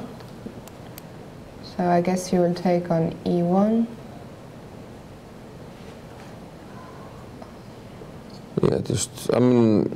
Yeah, knight c6 also looks good, but probably bishop b4 just doesn't look good.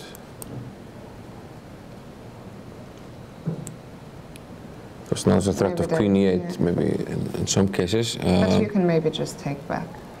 I'm not sure white. But then we're down a piece for white. Yeah. Maybe king takes. Yeah. Now we have to take on d8, I think. I will take on e1. Yeah, maybe I throw in a check.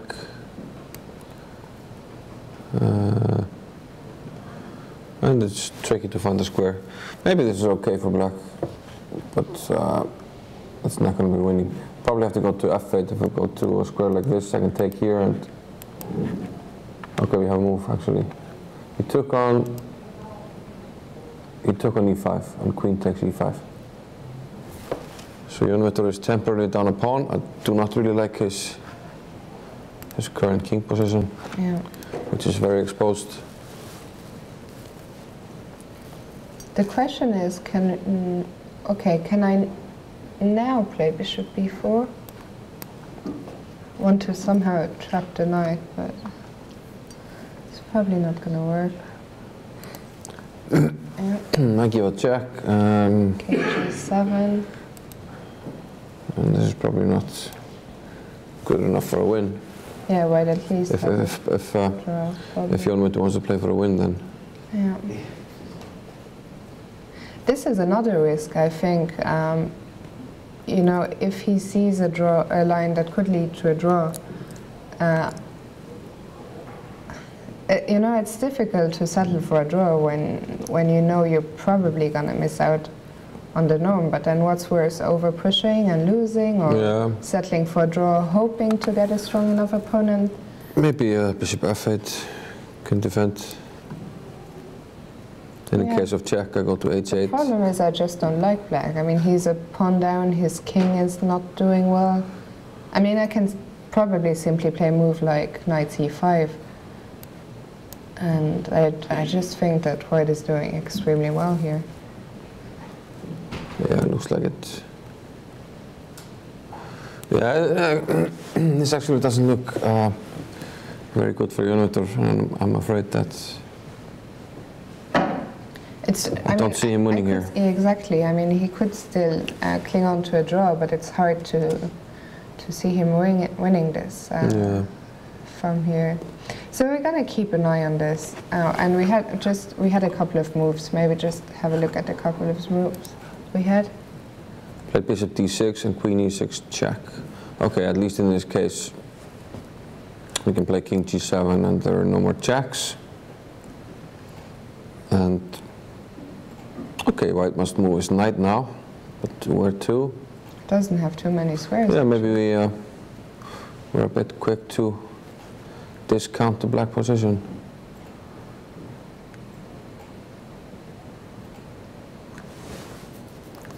One idea is to, well, white could perhaps play for a draw with rook e5, but he plays knight c5. Okay, tricky because if I take, there's queen c5 check, immediately winning back the piece. Yeah, of course you can't go to b2. Yeah. In that case, I take on a2, most likely. And the knight still hangs. Yeah, and the knight, the bishop on d6 does a good job covering all the squares. Mm-hmm. So that's why I went to c5, a nice move, and now he's threatening knight b7.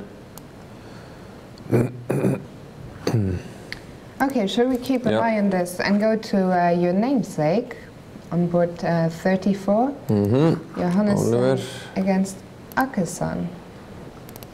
Are we having some kind of an upset there?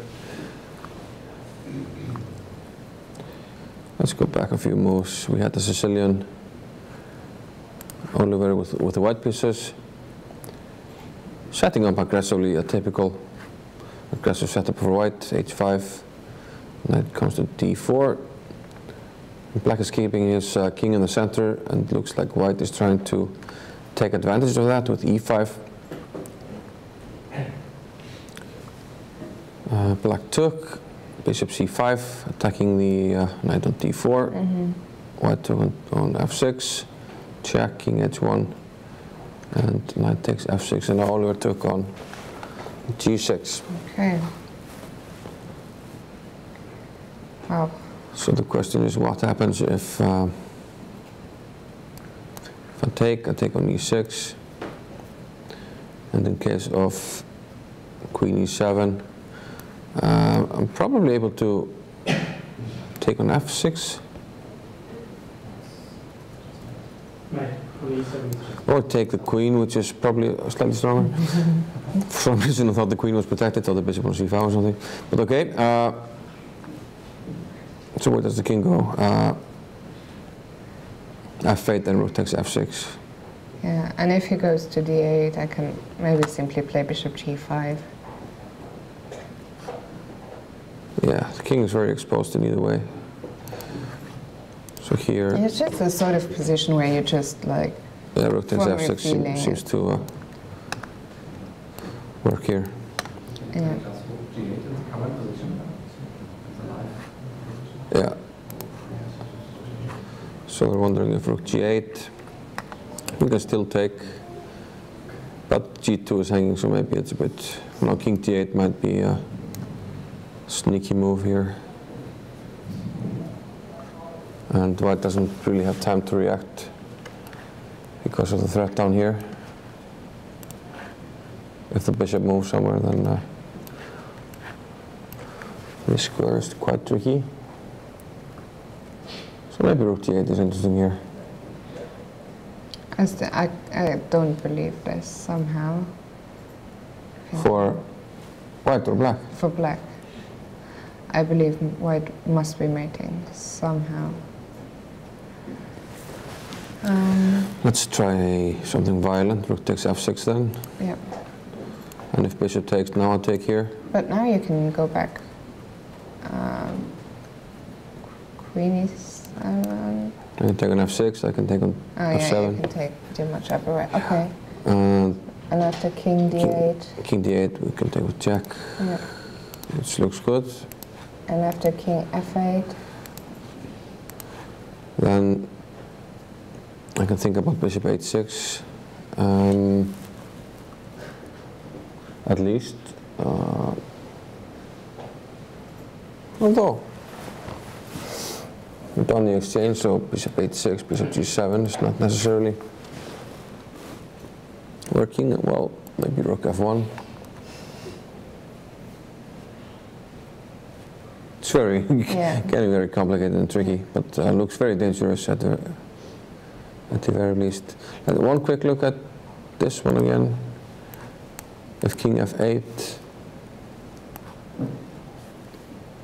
then we take on f6. King g8, rook e7 should be winning for white. There is maybe bishop takes g2, but we can also just ignore that. Probably king takes g2 is fine, but I guess we can play this as well. And if check, bishop e3. Yeah. Okay, so this just looks very promising for white, and we'll keep you updated. Let's quickly go back to board one, where we hear Erwin Lamy might just end up with a pawn up. So b4, yeah, we had this position with c3, queen e3, and Trant played rook b8. Lamy attacked the pawn, c2, and now queen t2.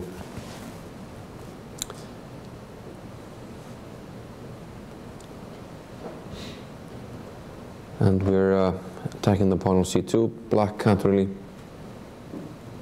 afford to give that one up, so why did he play rook b8?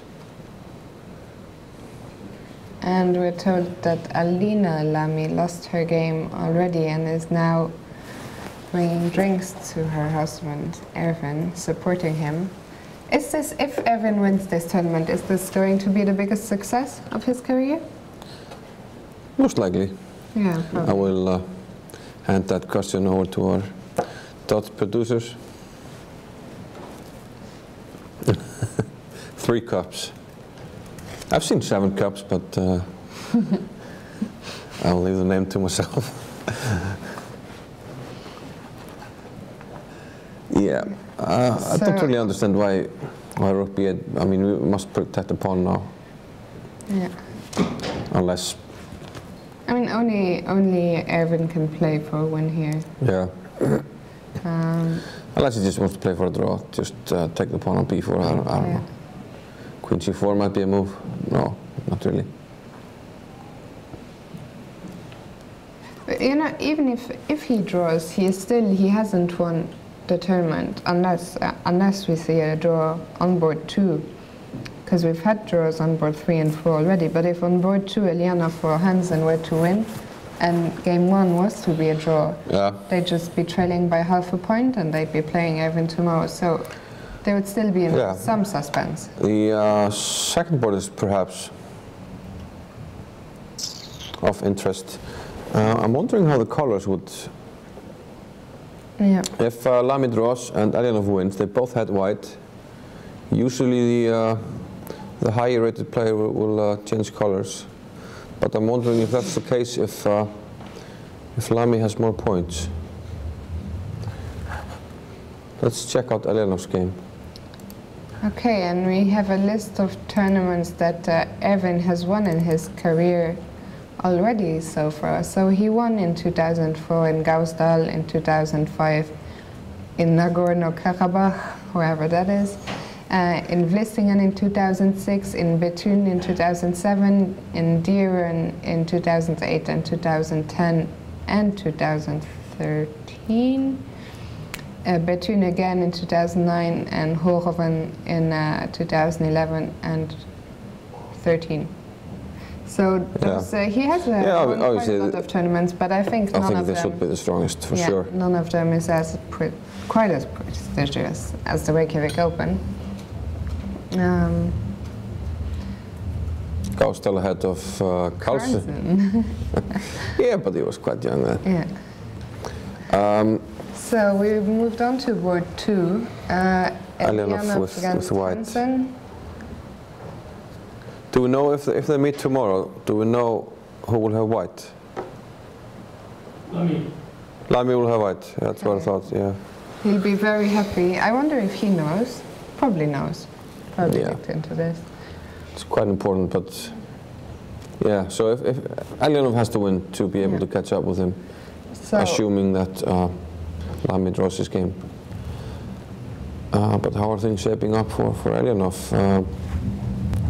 It's his move here, and how to recapture.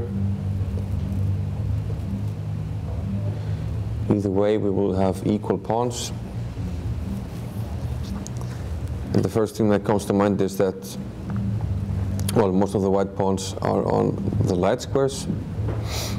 And we have I'm not sure if you people out there can hear the music, but we have a sound check elsewhere in the building. Maybe some concert going on tonight. Yeah. Okay, so do you think Black obviously has some pressure on the F file, but do you think it's going to be enough? Do with a pawn. Okay. Probably he wants to use the A file. Yeah. Maybe play B4 as well. Mm-hmm. Create another weakness, maybe on D6 or on A7.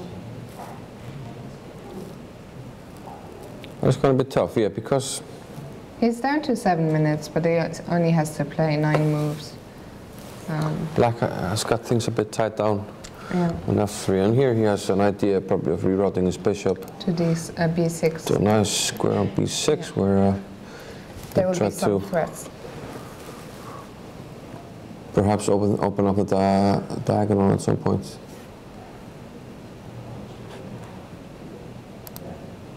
So I'm not sure. Alianov shouldn't really have any reason to think that he's winning. Yeah. He's got a big struggle ahead of him, for sure. Erik Hansen, who did well last year here at Reykjavik, will be eager to putting up a good fight as well. And now if you want to attack the A-pawn, well, first of all, it's well defended, but the bishop on B6 will cover everything nicely.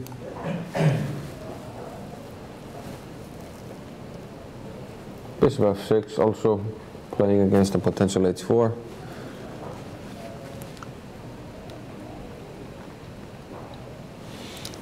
Seems to me that Black should be doing okay here. Yeah. And I don't really see any great way for White to improve his position or to build up the pressure. I think if Black gets his bishop to B6, and I don't really see how White could prevent him from doing so, might be okay. Left some counter chances. Do you think White should maybe start getting his pieces off that diagonal already? Maybe play King G2? I mean, I think King G2 in general is useful just to cover the F3. Cover the F3 pawn. But we can also always answer c4 with d4, so it shouldn't be a problem. But you never feel easy with all these pieces on the same diagonal as the bishop.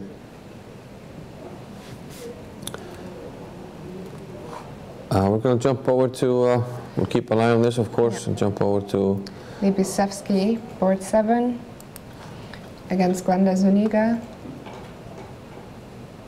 Gwenda Zuniga, who will be very disappointed after yesterday's loss. Yeah.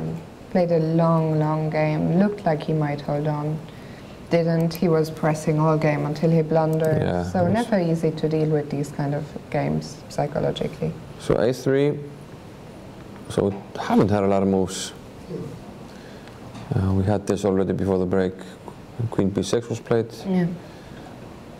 Libisevsky went f4. And taking seems quite dangerous. It unleash the bishop. Maybe queen takes and bishop c4 becomes an idea. So he decided to play h6. But still, black hasn't addressed his development on the queen side yet. Yeah. And white takes on e5. And we see knight h5.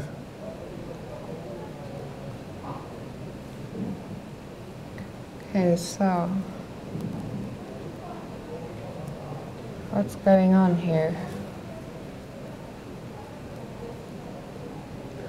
Can we play? Can we play queen h4?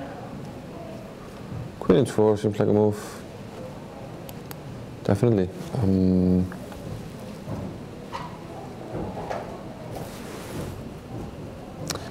Where does knight go? I was thinking bishop c4 actually, and we're told by our producers that there is a. And my idea was queen d3, but he has g6. Yeah, it's not working. Nor the bishop. So let's go back to the current position. We're told, I think our producers are testing us here, saying that there is a nice computer idea here, which is neither moving the queen nor the bishop. Neither move the queen or the bishop, and what? Game over. Oh, let's receive the moves. I He think played bishop c4. Did he have a better move than bishop c4? I don't understand. Ah, yeah. Okay, so after bishop c4, yeah, the game finished actually. That's very disappointing for Gwenda. Yeah. So lost in only 23 moves. Yeah, they're saying that rook h to f1 was an interesting idea here, and of course Threatening. Yeah. we just give a check here, and the king can't move, rook takes on f8.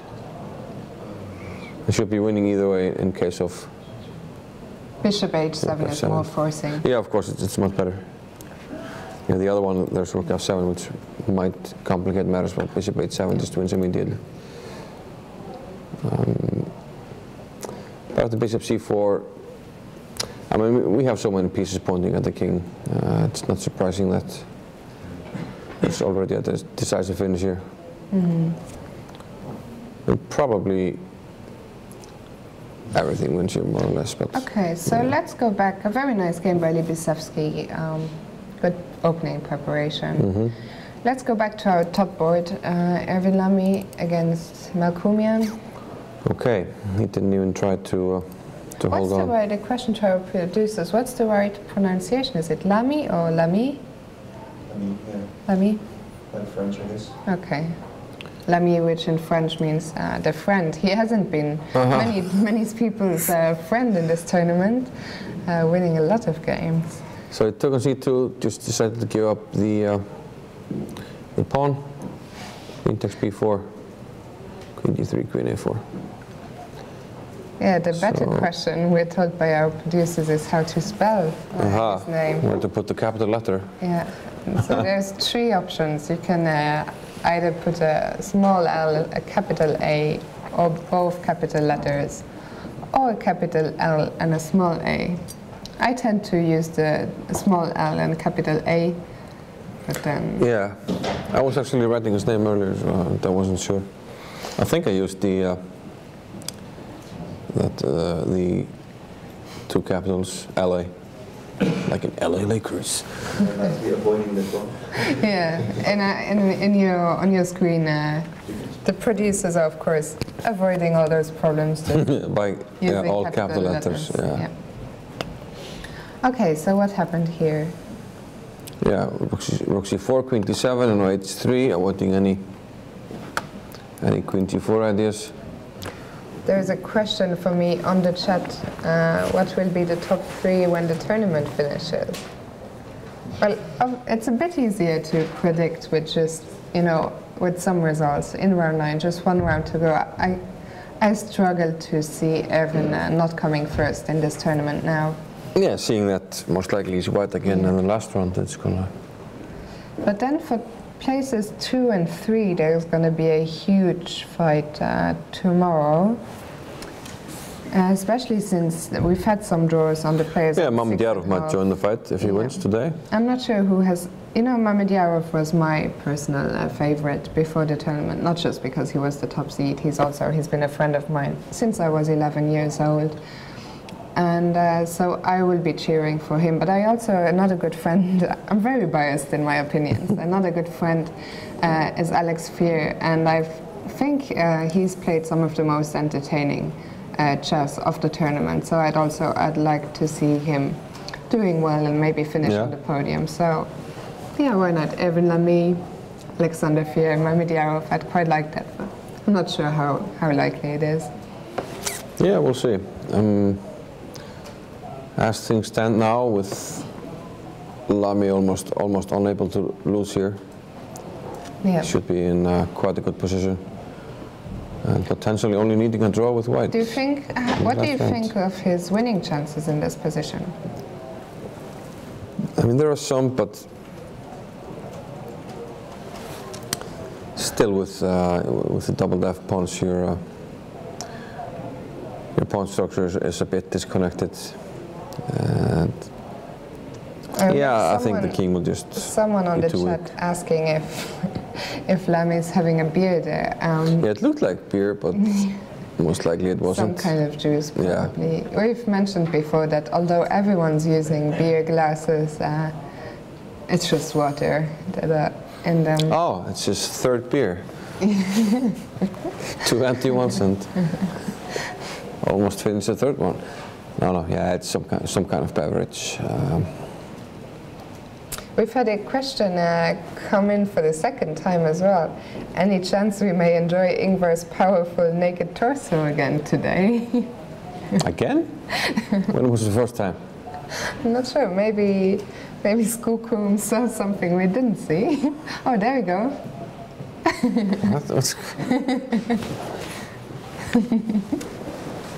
What is this? You're all green. I thought this was a kid show. So, I washed my green shirt, but it was still wet in the morning. I wanted to wear green for the St. Patrick's Day, but I'm sorry. Just have to do with the Irish accent.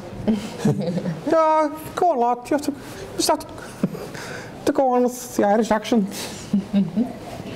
So shall we move on, love? We had another move where Queen D6 was played. He's listening to you. Who? Melkumian showing us his torso there. He what?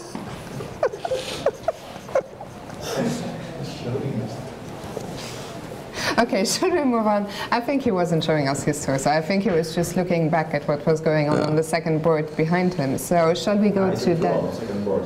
Ah, really? Okay. Yeah, like we said, it didn't look like much for Elianov. And we have a result on board 2. Aha. After bishop f6, we saw queen e2, bishop d8, rerouting the bishop, bishop d2, and now rook takes f3. Queen takes g4, and king f2. Yeah. He gives a queen check. I'm wondering what happens if we... Is it too dangerous to go to e3? Can I maybe... can I play g4? Yeah, g4 is nice and takes bishop g5. And mating.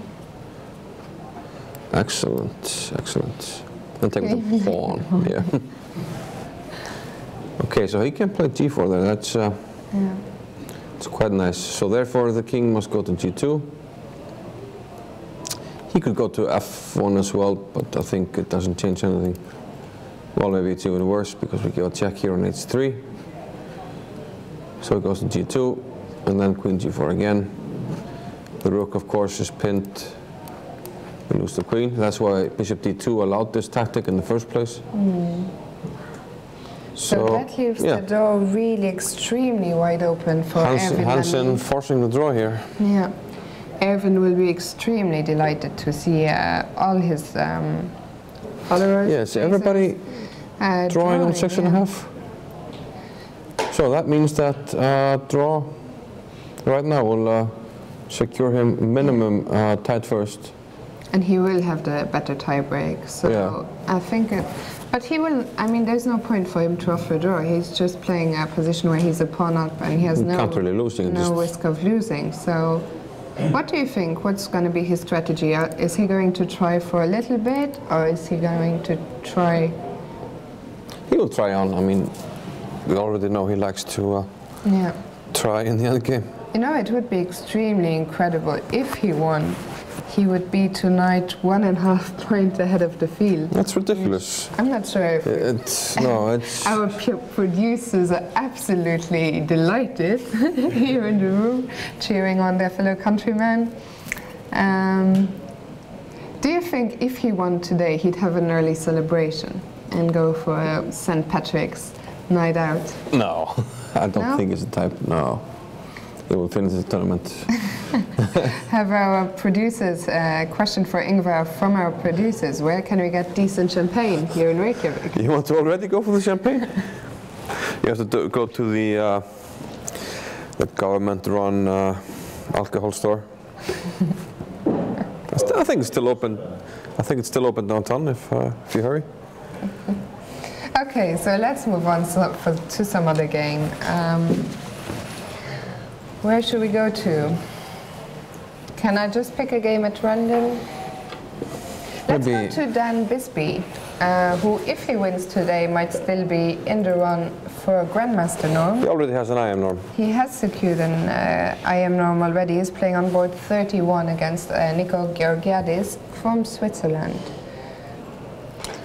Doesn't look like too much. Doesn't look like I picked the most exciting game here. No. No. Someone has to do it. Yeah. Black seems like he can safely play. Let's move on. Safely play f6 or something. And well, there's rook d7 though, so we have to be careful. But he can take up d5. Yeah, we haven't looked at Mamedyarov much. Let's instead have a look at that one. Yep. So that's board 5. So he will at least join the group in second place if he manages to win. And well, he's up 2 pawns. We do, however, have opposite colored bishops. We had this position earlier with how did he get the knight out? He played rook a4. You know, at this point, can I just say, like a very general observation, I was watching this game earlier with the computer when you were here with Ian, and there were a couple of blunders in the opening here. Mamedyarov was completely winning, then Black was completely winning at some point, and it's so much easier to see when you sit at home with your computers. And I realized that last year when I commented here for the first time, sometimes you're just absolutely clueless, you know? Sometimes we figure stuff out, but sometimes it's very hard on that level. Like, we're watching very... But even still, what is completely winning. What is completely winning? It's subjective, and sometimes there's like one computer move that's like plus 2.5 or something, but you have to find that move, and then you have to find other accurate moves. And fortunately, this is still a human game, and there are plenty of things that decide the game outside of the moves. So yeah, let's quickly move on. They got these opposite colored bishops. Black has the weaker pawns here. And looks like Mamedyarov managed to win some of them. Let's see how he did that. Here he wins one pawn. And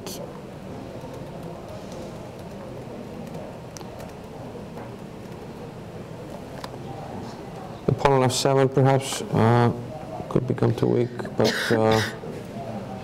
how does he win the second pawn? Okay, he just played f5 here. Just giving up the pawn. Yeah.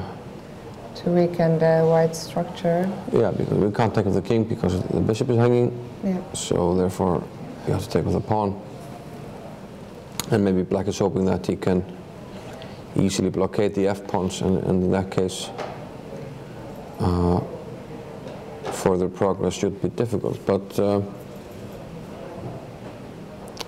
still, I think white can press on here for a while. I wondered, can I play king e5? It's black to move. Yeah. Oh, then I can't. Then you can't, yeah. So, yeah, Okay, let's come back Mamedyarov to will be this. pressing here for a while. Can't lose, but can he win? That's the question. And let's go to Björn Torfinsson on board 17, playing Chinese player Gao Hui. No, this is Brahe. Down a few, yeah. Yep, there are two Torfinssons. Okay. Wow. C2 is a big threat. Yeah. Black is down the exchange, but He's down a whole rook at the moment. yeah, Well, the knight is hanging on e8, of let's course. go a few moves back. So we had a position here from an English opening. Yeah, he played the bottoming system white, and we have equal material here. But what happens? Queen a5. Björn took on c5.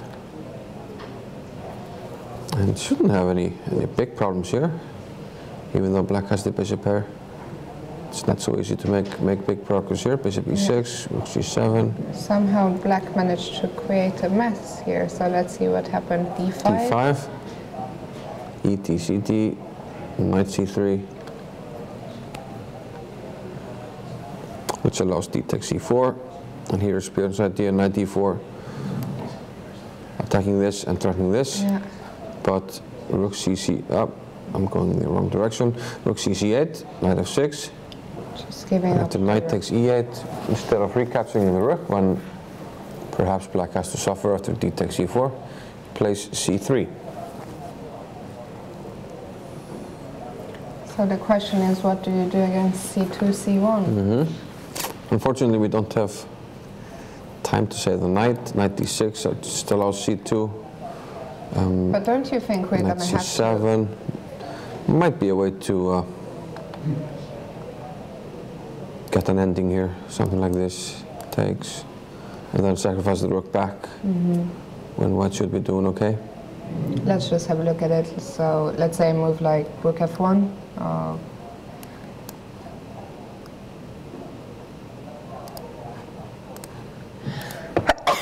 Oops. Excuse me? Yeah, he played knight c7. But of course, c2 isn't forced, and he took on a2. Already getting quite complicated. Yeah.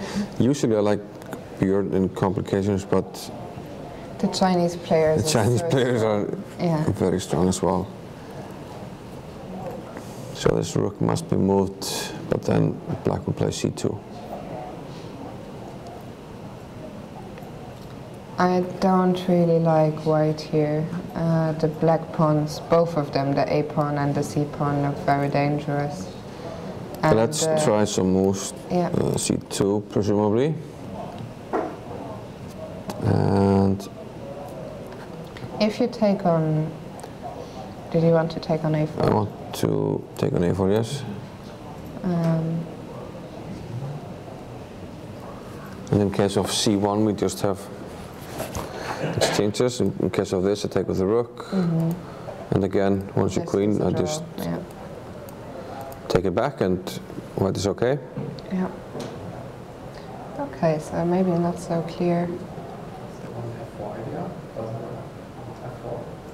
For white? In this position or later?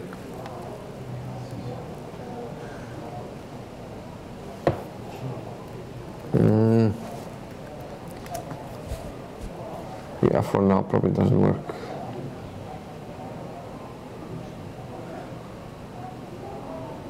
Could be an idea in some lines. Let's see, rook takes a4, rook takes c7.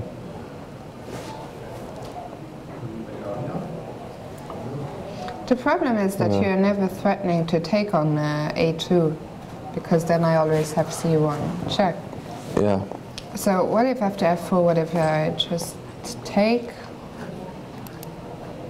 You would probably take on a4. I'm trying to buy some time.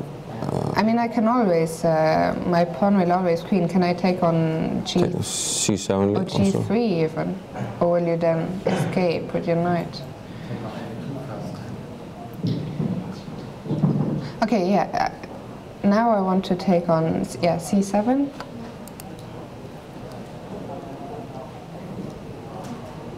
It's just transposing, I guess. But I win some pawns on. Yeah, that's why I don't think we should play I f4 can yet. take on g3.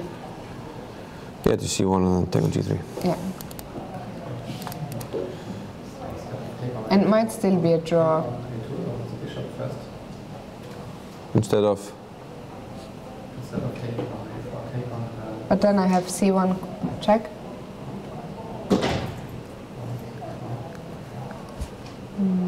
Yeah, f4 needs to be timed probably to work. Oh, we actually have a move. We played rook a1 and he played bishop b3.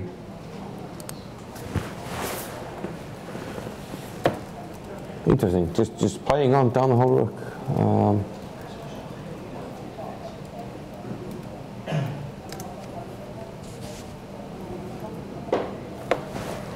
Okay, we're going to keep an eye on this.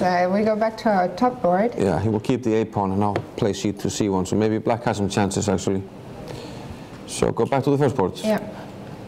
Where our producers are getting the champagne ready. Cold. Getting it cold.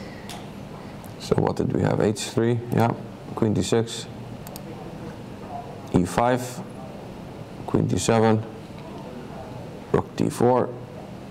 Queen b7, so white is centralizing everything, putting his heavy pieces behind the d-pawn, perhaps getting ready to push it, but instead he pushes the f-pawn. You know, we talked a bit before about how to play under pressure, and Erwin strikes me as the kind of guy who would react very well to pressure. He's always, I don't think I've ever seen him getting nervous. He always seems very focused, very calm. He knows that he can't really lose unless he blunders. He also knows that drawing this game will be enough to at least win the tournament, thanks to his better tiebreak. And yeah, if there is any way to win here for white, I'm fairly confident that he will find it. Well, one good thing about f5 is that you're getting rid of your double pawns now. Yeah. No more double pawns for white. Black can't really take this, then his king is also becoming too weak. And we had, so rook d8 was played. Okay. And now Erwin is thinking, okay. You just take on g6, I presume. Yeah, I was also thinking about f6, but I'm not sure. No, that doesn't. Yeah, it's probably. I didn't realize my d-pawn was pinned, so you can never really play for anything. Because, there was a pin. So what? You simply want to take on g6. Yeah, just play the position from Black there. probably has to recapture with the H pawn. Well, just unpin, maybe.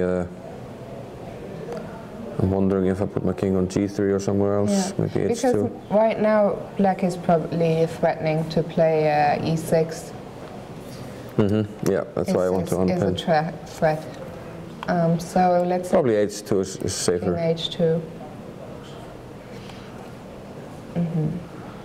And white I can. guess one of White's threats is just Yeah, I was going to say the same. We can think about H4, H5 in some cases.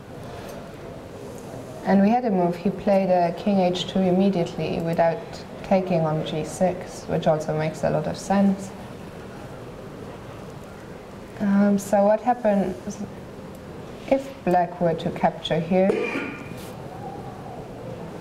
Just having a look at what's going on here. Is this? Because Black Yeah, doesn't there's no have a single check, so Yeah. yeah, queen G5 next. Well, this is just mating. So we can Black even probably take must on go to F7. F8. But after, I just want to take Yeah, here. it's also looking promising. So this yeah. surely must be over. Black can't So- take on D5 or F5 even. Yeah, so if he can't take on d5, he won't take on f5 either. The question is, what does he do? Black doesn't really have an active plan here. No, he's just Waiting. yeah, stuck defending. I mean, Yeah. nothing else to do really. So again, Lamy finds himself in a favorable situation, in an ending where only he is pressing. And Yeah. we've seen that so many times What is your prediction so far in this tournament. for the outcome of this game? I mean, it's always tricky. Let's say 70-30, 70% win, 30% draw, something like this. I was wrong yesterday, I'm being reminded, but I was right with some other games, come on. I was right with Elyanov. When everybody predicted the draw. Yeah, my predictions haven't been great this tournament. Okay, so we're gonna Yeah. stick with this, and we're gonna go to our woman grandmaster from Iran on Did board she make the 22. norm? I think she did. She made a IM norm already, I believe, and she can still play for a GM norm?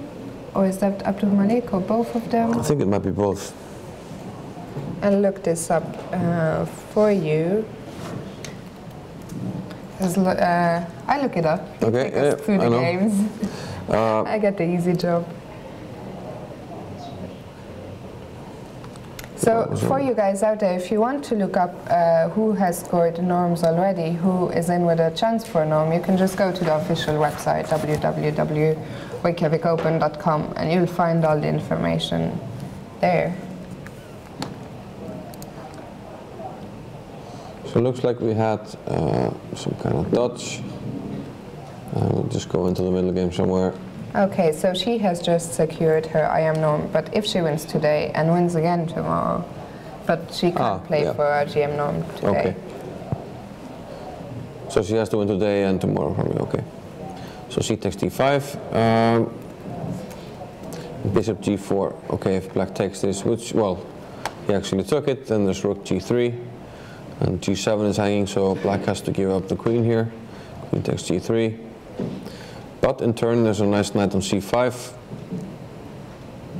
Rook and the piece for the queen. And an extra pawn, and a well-defended one. So Black just needs to take care of his G7 weakness. G4, Rook takes D5, he gets another pawn. F5. So White is trying to make something happen on the black squares, but I don't see anything happening. I'm wondering if I don't just prefer black here. If yeah, can't really make any progress. White like check. We could just go here and yeah, we just place a rook on F7. And how do we break through?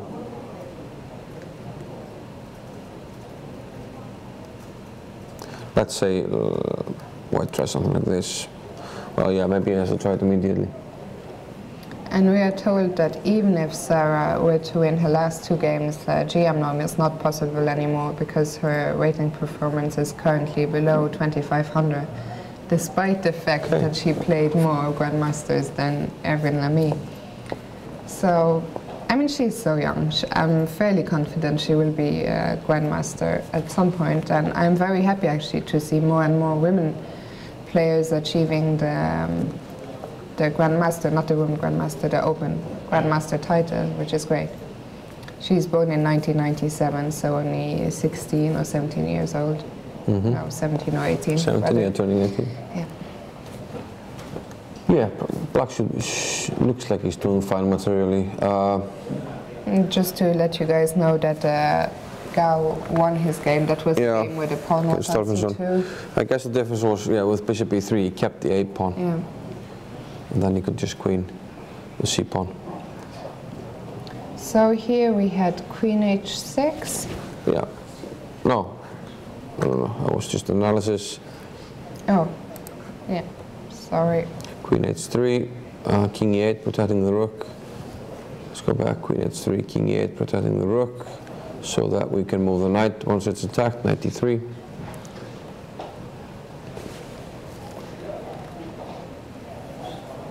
Yeah, it looks like Black has a fortress. Should be able to. The only anti-square for the white queen is either e6 or c6. And the bishop protected. Seems to cover them for now. And it's also, we can't really see Black playing for more because he can't activate his rook. Yeah.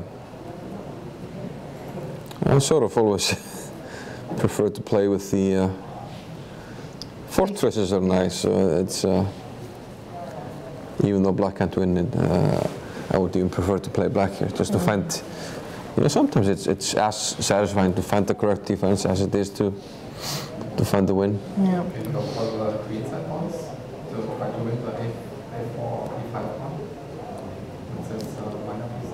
For Black, he might.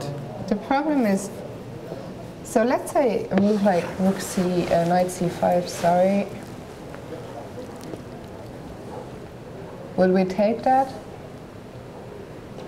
Or will we just defend? We probably can't defend like this because Black has bishop b3.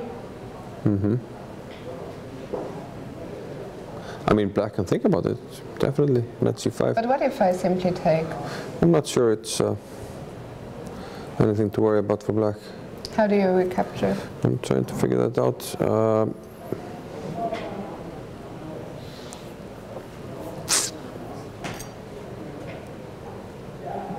Because if you recapture with this pawn, I'll get the e5 square. That's true, that's true. And if you capture with the other one, then maybe a5. Yeah. It's a problem. That's why I don't really believe in knight c5, and you can't go knight b2. So the only way to attack the a4 pawn is,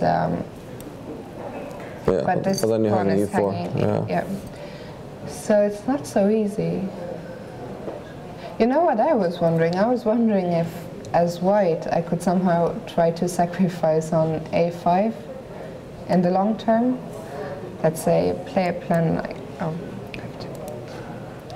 bishop c3, bring the queen to d2, and then take on a5.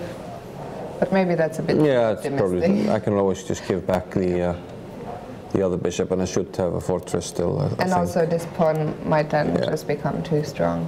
So I think we might just be heading towards a draw here because I'm not sure how either side can make results. One more sort of, according to results, I just wanted. We've had lots of. Oh, I thought it was only white wins. No, there were some black wins. So shall we go to Movsesian? Oh no, he's done. He made a draw. Yeah. Okay. Should we go to Abdul Malik against Gupta?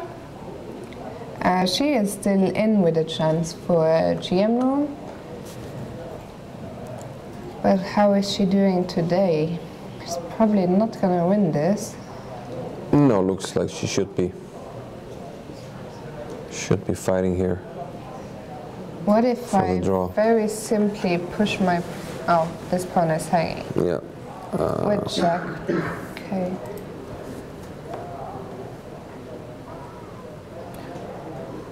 Okay, so... But I can maybe... No, can I still push? No, G7, The problem is knight that takes you're also E4. defending F3. Yes, yes, it's true. Can I simply play maybe King F3? But okay, if I play... no, it's knight G5. Yeah, okay. Okay, King F3 looks like a simple move. But can I then play F5? Okay, and G7.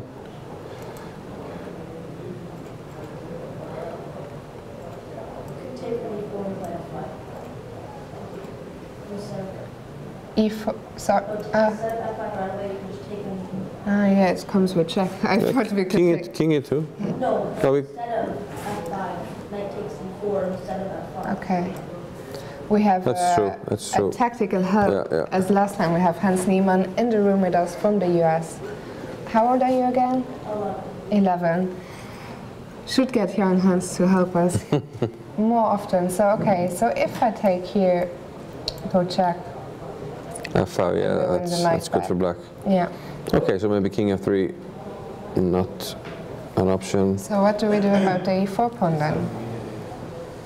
G7 immediately, Let's have a yeah. look at E7. Take. And not King F3 because knight G5. Yeah.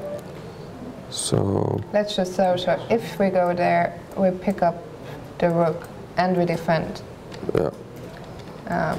this rook. So King H2. And then there's, well, Can I- rook anywhere. Rook here. And black seems to be fine. Yeah.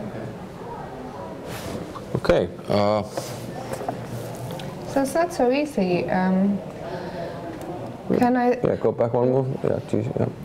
Do I have to defend like this? I can still take on E4 check and king takes D5. Yeah. Yeah, of course. Okay, so what does white do here? So maybe white. It looked good at first sight. Yeah, but not so easy perhaps. We have someone in the chat asking why Abdul Malik is not playing in the Women's World Championship, which started today. I am not sure, but I believe that the most obvious answer would be because she maybe didn't qualify. Yeah. It's a knockout tournament, so you'd have to qualify. So I can't believe that she would have qualified and decided to play here rather than there. So she probably didn't qualify. She is very young yet, so she'll definitely be playing in that. I mean, yeah, if she keeps going like this, then no question about it.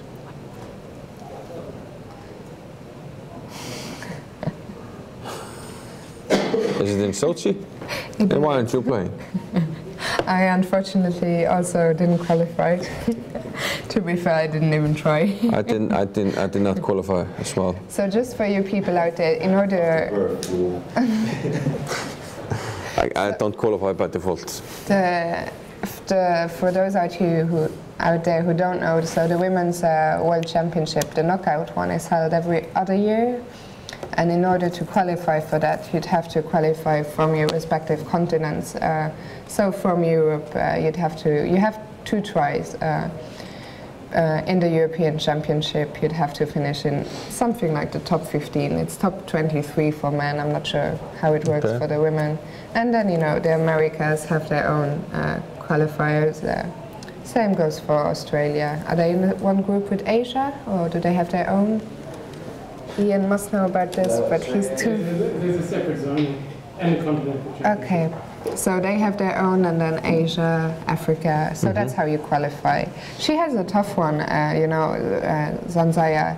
She will be in the Asia group, Yeah. and there's a lot of very of strong Indian, Chinese... Indian and Chinese. They're all in different zones. They're in different ones. Yeah, there's about 6 Asia is divided into about 6 different zones, so China is one zone. And she's from Kazakhstan, so who should... Yeah, the stands have their own zone. But who would she be in a zone with? The other stands? Uzbekistan, Tajikistan. Okay. It's not so bad. Okay. But you can also play the Asian Championship, and that does have the Chinese and the Vietnamese girls.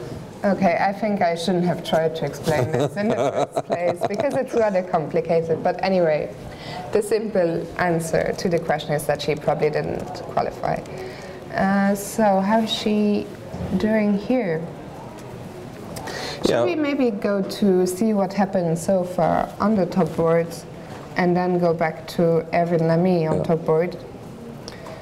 So a lot of draws so far. A draw between Eliana van Hansen, a draw between Nawaditsky and Hammer, a draw between Fier and Jones, another draw between Movsesian and Grover.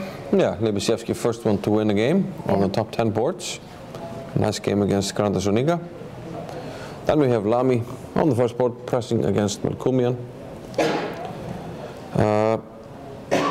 So we went over all the games that already finished. Steingrimsson drew against Ole Meer. And then we had, well, the GM beating on the next 4 boards, actually 5, 6. Next 6 boards, the GMs showed their strength, and the GM won against IM opponent or lower. And the same on board 10, Danielson beating Alina Lamy. So a lot of results on boards 10 to 20, but unfortunately for us, and fortunately for you, we had more boards added to our live show so we have today, a lot of boards so we have more games to look at. So after f5, rook d8, let's quickly get up to date. Queen b2, threatening on f2, so queen e3. Now f5 pawn is hanging, so he takes, and now a passed pawn on d6. We have some new moves. They just reached the time control, so no stress. Queen f5 and white to move. Of course, a very pleasant situation for white. Yeah. You can never lose, but. Also, they have made time control already. Yeah. They're on move 41 now, so Erwin has plenty of time to figure things out.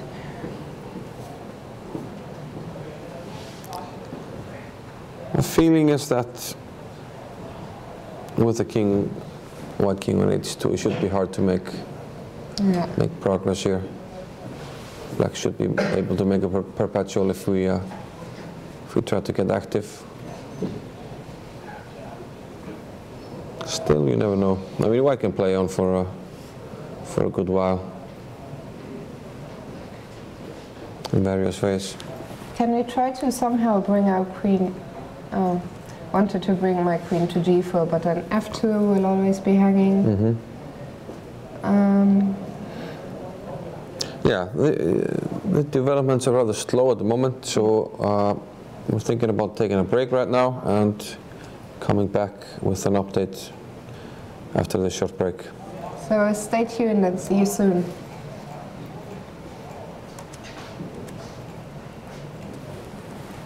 Welcome to chess.com. Chess.com is social. Now you can play chess with your friends whenever you want, whether that's middle of the day or middle of the night. You can get instantly matched up with one of over 5 million other members from around the world. You play live games in real time, turn-based games at your convenience, or tournaments with anyone at any time. Chess.com is mobile. You can play online from your computer, or you can play on the go from your tablet or your smartphone. No matter where you go, whether you're at work, grabbing a bite to eat, or you're just enjoying some time at the park, your games are there with you, and keeping multiple chess games going has never been easier. Chess.com is for learning. Don't just play chess, get better. The best chess training resources have never been more accessible. Learn essential chess strategy quickly and easily with the extremely popular Tactics Trainer tool. Improve your game in ways you didn't know were possible with training videos by chess masters. And regardless of where you're at now, take your game to the next level with multiple simple-to-use training tools. Chess.com is for everyone. Over 250 million chess games have been played on Chess.com. And it doesn't matter if you're a beginner or a grandmaster. Chess.com is the place to play and learn chess. So create your free account now and see what Chess.com is for you.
Hi, and we're back for last time today. We are? Yep, we are. Hey, who are you? Taking, Irvin doesn't play on for another 3 hours. So, we're gonna go straight back to board number 1. Where Yes, Irvin board is number still 1 a pawn up. against Magnus Carlsen. Just checking if people are paying attention, and they are. No, against Strand McCumian. And yeah, rook d7. Yeah, so the question remains, can he break through? Seems like he can. Why not improve the king? Seems safe here, there's no g5.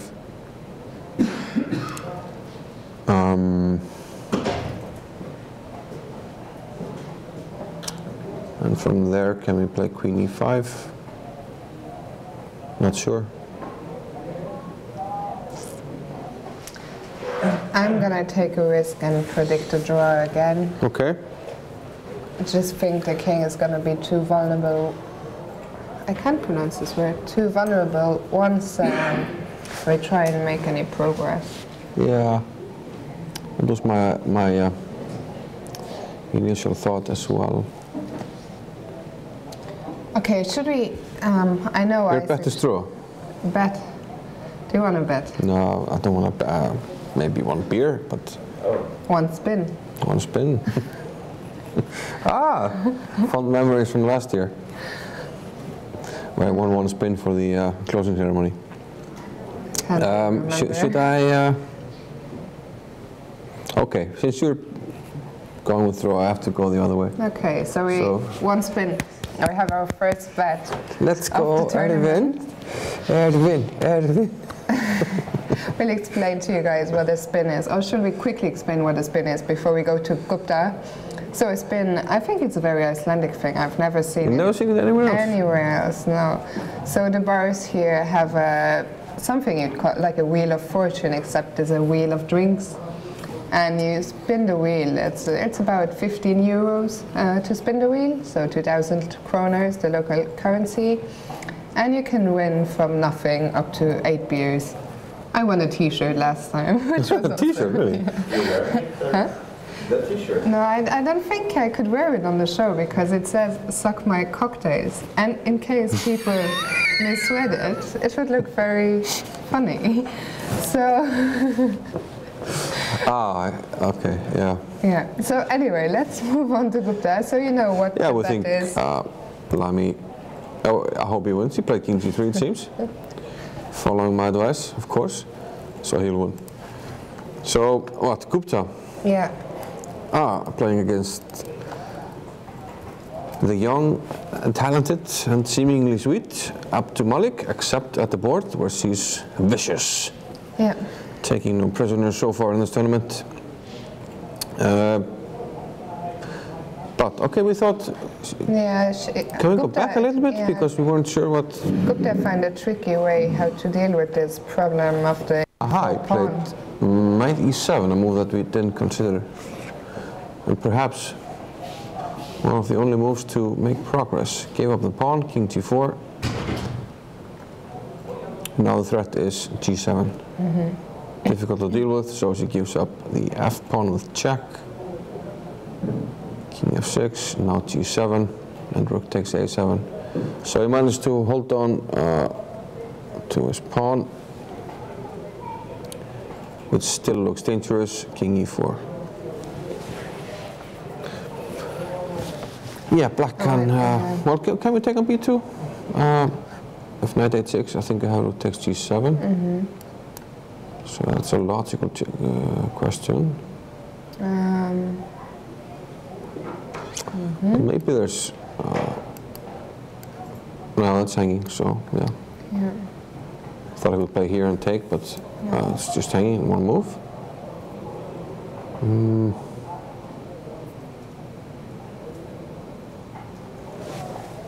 So how does white make progress? We can give a rook check and take on e5 maybe. And That seems like one way. in a second, we're going to bring up a picture of the player with the black pieces, Abdul Malik. It's a shame it's a black and white. It's a beautiful picture, but it's a black and white picture, so you can't see that the hoodie she's wearing is a light blue, so Kazakh. With some yellow, maybe? Is it completely white blue, or is there some yellow in it? It's a good question. I think that those are the flags of flag colors of Kazakhstan. Yeah, I was walking earlier. We had some problems at the start of the broadcast, so finally much, and I saw her wearing that hoodie, looking focused. But yeah, if knight takes b2, probably rook a6 check, followed by, unless there's knight d3, and if we go to the mind squares, and therefore the king must leave the knight, so this is not an option. So still tricky, knight takes b2, and on the chat. One of them is to have a look at the other female player, Savazadat Kadamacharieh from Iran, who managed a way to break the fortress. And she's won already. Aha, okay, she won already. We had this. Great result. Queen h3, bishop to d4. So we had this position, and looks like Raswan tried to do something here. He seems quite aggressive. I played him in the Blitz tournament, and he just kept on sacrificing pieces, which I didn't expect. Young Canadian player. Of course it didn't work, otherwise I wouldn't have mentioned it. Okay, so she's pawn. Aha, okay, if you take with the rook, then there's queen c8. Yeah. And we're infiltrating and picking up some stuff, and you know, once the base pawn falls, then all the pawns... We could also play bishop f6. are weak. Yeah, which is even stronger perhaps. Yeah. Or not perhaps, it's just stronger. And still everything is dropping off. Yeah. So she took back with the bishop. And of course king takes, then queen takes d7. And now the e4 pawn. E4 pawn. Dropped. Yeah, also nice deflection sacrifice. It's sort of what Kasparov used to do, to hang a piece on a square that looks completely defended. And just to let you know F7. that the white rating performance, which is quite amazing. She won 44 points. Yeah. Okay. So king f8. Now she managed to break through. Queen f3 check. Bishop f6. And black is quite passive here. Queen b7. Bishop b8, and bishop d8. So yeah, it looks like the pawns are just going to drop off. We're going to take on c7, and then on b6 or d6. And it looks like black didn't want to suffer further. Yeah. So yeah, she played 5 GMs and 1 IM. Very impressive result by the player with the white pieces. We got some more requests to look at the game of Justin Saka on board 21. We had a look at that much earlier in the opening. Against was it against? The last board, last one. Hami who? So it looked very interesting earlier on. Back when he got the king to. Let's go back to the sacrifice.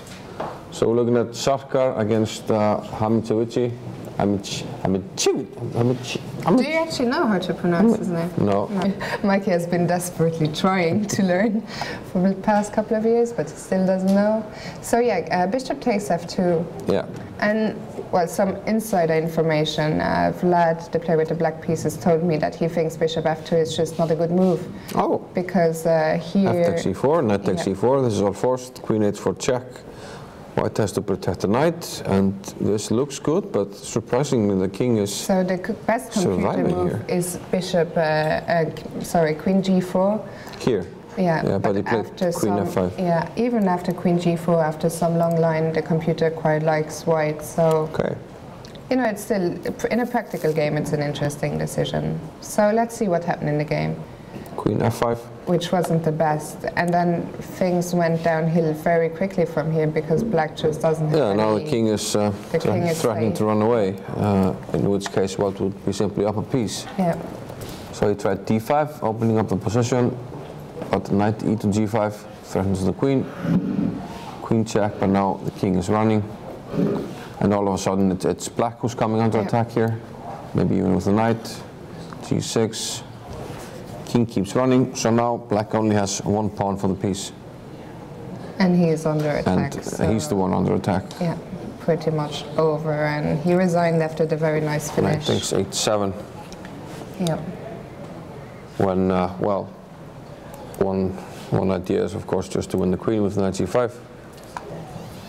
There's probably others. So yeah, other ideas. this is probably close to plus nice 10. Game. Sarka, who we're told might be playing, probably is playing for GM norm tomorrow. So tomorrow before the round, we'll give you an update on all the norms that have been achieved and those that can be achieved. How about we go to Abhijit Gupta now? Just came from there. Okay, Yeah. let's go back to top board. My mistake. Göteborg. Not a lot of moves. King g3, king h7, rook d2. Okay, we're getting a request to go to Hauge's game. Where is he playing? Let's say Hauge is winning. Meanwhile, okay, let's stick around because we have a move. Queen b1. Still, the queen on e3 is covering everything on the bank rank. There's no check on either e1 or g1. So the king feels quite safe on g3 actually. But white needs to find a way to make progress, and if he wants to win, and it's not so easy actually. So I quite like your prediction of a draw here. Yeah. Unfortunately, I had to take the other one, but Are we gonna spin the wheel tonight or tomorrow night? Is the question. did we wager the wheel? Well, I'm fairly sure of it. okay, fair enough. Okay, yeah, Okay, looks. let's see what is still going on. Is Hauke still playing? Well, let's go to the game. Let's check which games are still in progress. Yeah. Do we have that one even? We don't have Unless it fits. it. See, white or black? He's black. He's Okay, I'm black. gonna sort by. Yeah. Okay, we have Peter Haugli, but not Lars Hauge. Okay, Okay. so I'll let you pick a game from those that are still in progress. Okay, we actually haven't looked at Yusupov. Yusupov yet. So we'll go to Artur Those that are Yusupov remaining. on board 10 against Pakleza. Is Jakov still playing? No, he made a draw, I believe. It must be. He was in here before. Yeah, that's already a draw. 6 or 6.5? He's on No, 6. 6 of course, yeah. In here, Doesn't look. And yeah, black can always put some more pressure on this knight, but white can rather easily retreat with bishop d2.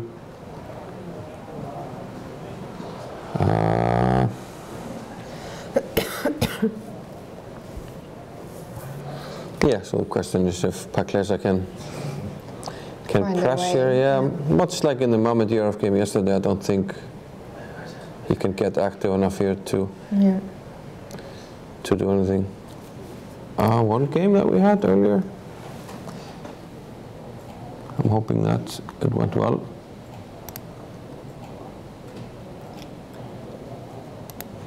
so we're looking, We had this Johannesson against Akesson. bishop takes g6, and Oxon took on c4.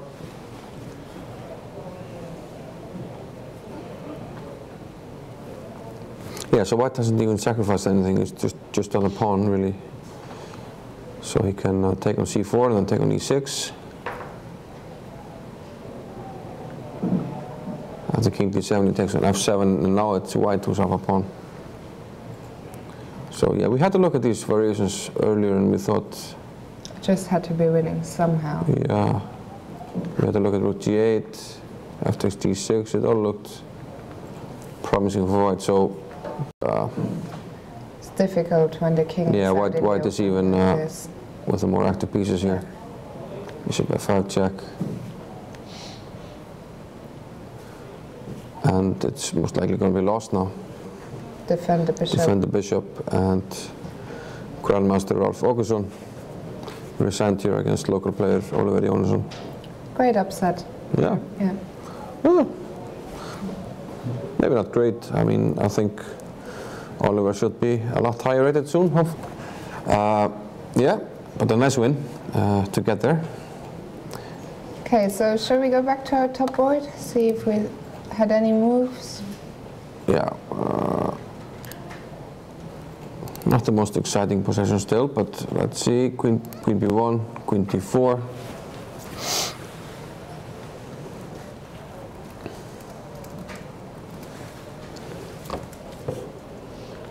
Yeah, Lami can.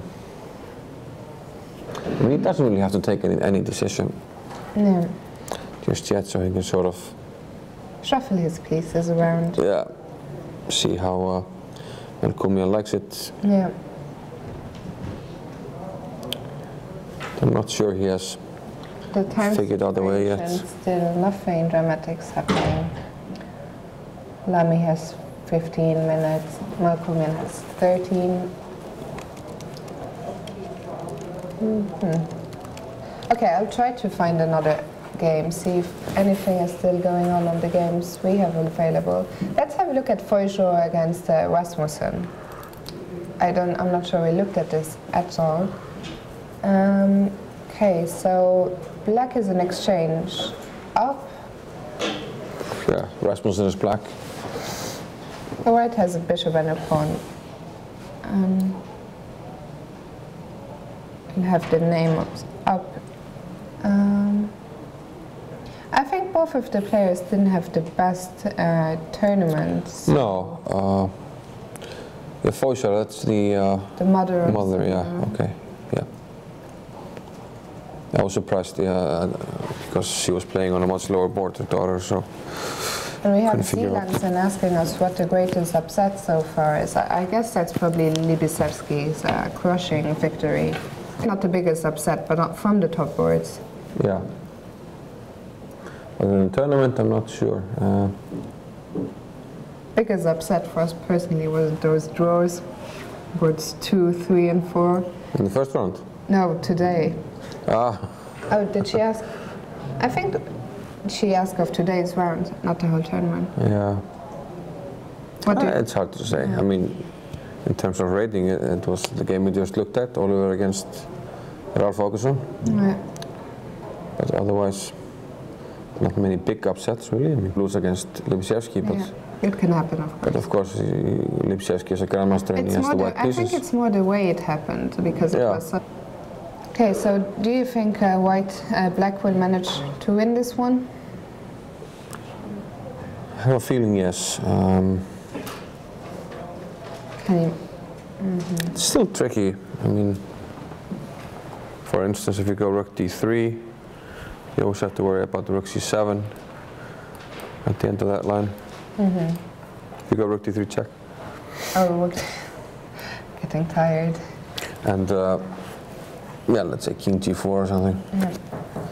Black always has rook takes b7. After like rook takes a3, there's rook c7 and then takes b7.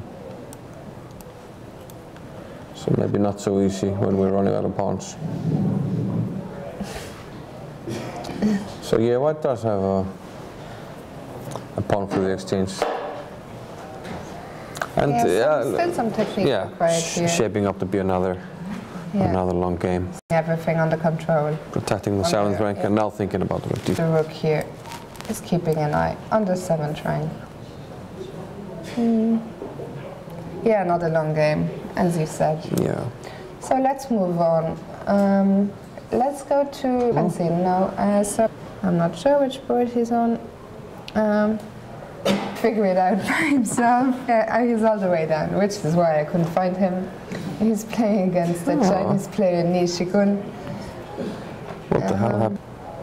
Okay, It's quite possible that... Oh, okay, it seems okay actually. So e6 brings me in that these are... Look at the current position. Looked like, okay, she won with... however, and he will have secured the draw. He might be able to do that immediately with, although white has, black has, if I go here, there's rook a1 though, so let's be steadily careful. Yeah. He played. Yeah, my feeling is White should be able to give up the knight for the pawn, and then we have something we talked about yesterday. Unless your king is in a very complicated, you should be able to hold rather easily on the defensive side on the rook against rook and knight endgame. 5 boards, but Mamadjarova. Yeah. Local player. Mamadjarova, who a bit like her brother, both of them didn't have the best of tournaments. No. Not fight for first place, but from her part, rather disappointing result.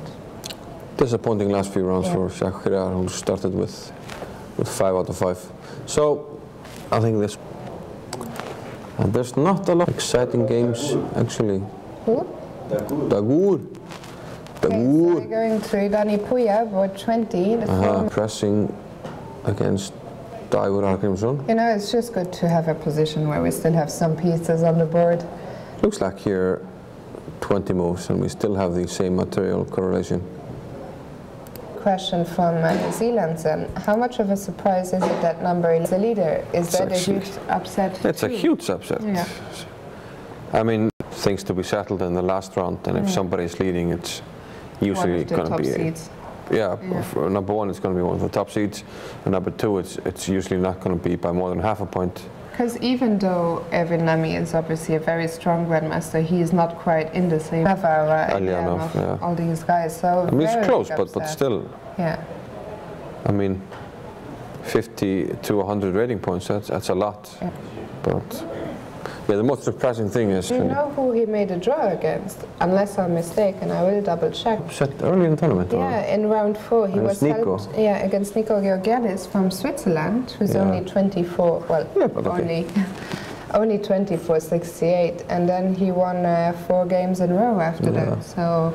Well, yeah, the black piece is nothing. Rating of 29-31, which is extremely impressive, and you posted on the website the lists of the category. There is a prize in this tournament for the player who scores the highest his own rating, and Erwin ranked in number 3 there, which is quite. Or perhaps underrated, low-rated and underrated. And Erwin overperforming by so much. So here we have the unofficial standings after round 9. Erwin will have either 8 points or 8.5. So that is again, losing is out of the question. I know that's assuming it's a draw. Yeah. Sorry. I assume it's a draw or a win, so he will have 8 or 8.5. Yep. And then we will have a big field in places 2 through 8. With Alinov, Fier, Naroditsky, Jones, Hansen, Hammer, Libishevsky, Mamadjarov, and most likely Malkumian as well. But even though things are looking quite good for Lamy, if he makes a draw and loses tomorrow, joining him at the top and becoming... No, is he still playing Elyanov tomorrow? No. Is he still playing Elyanov? We don't know. Yeah, for the pairings. Probably not. Probably not, since the colors don't fit. Yeah. Did he? Fier lost again. No. Who did Fier lose against? He lost against. Maybe against. Elyanov, the ending. Yeah. Yeah. Fier playing. It could be Fier. He already played. Although he was also on white. Fier and Naroditsky seem to fit in terms of the colors. No, they're on the same color. Yeah, they're on the same color. Yeah. So I was assuming. Gawain Jones. Yeah, those are the 3. Let's stop guessing and just wait. Shall we go back to the? We haven't really talked about this one at all. Pressing. I mean, he has the white squared bishop and black squares. But for now, black is defending. Because we have no point. Blindfold exercise. Pay attention, please. Come on, you guys. Yeah. And like I said, pawn, light squared bishop, which can put pressure on these pawns. Eventually, maybe come to d1, move this rook, put pressure on h5.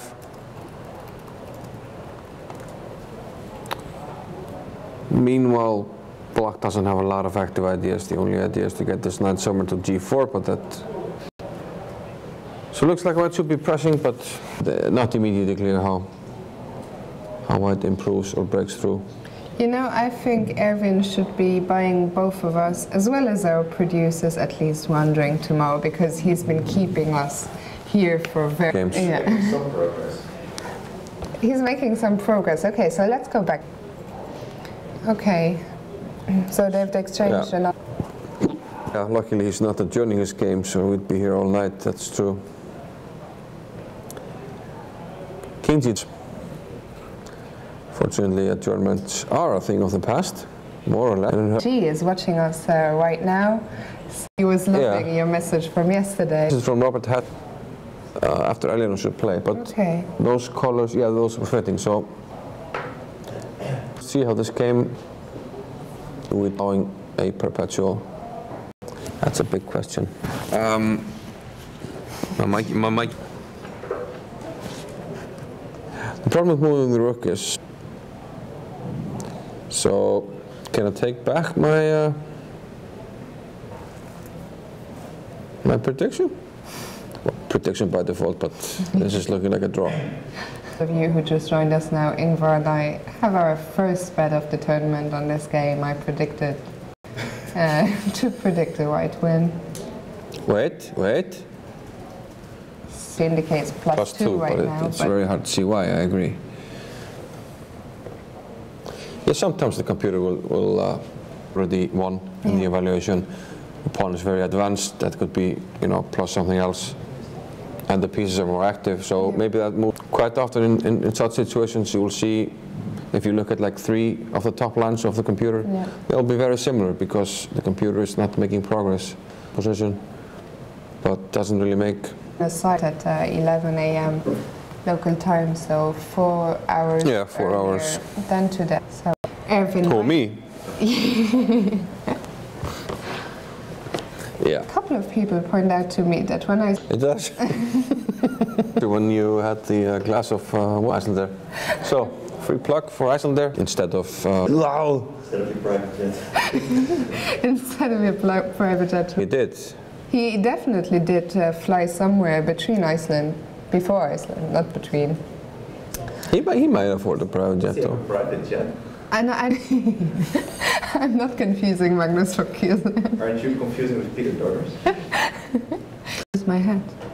Oh. No. But okay.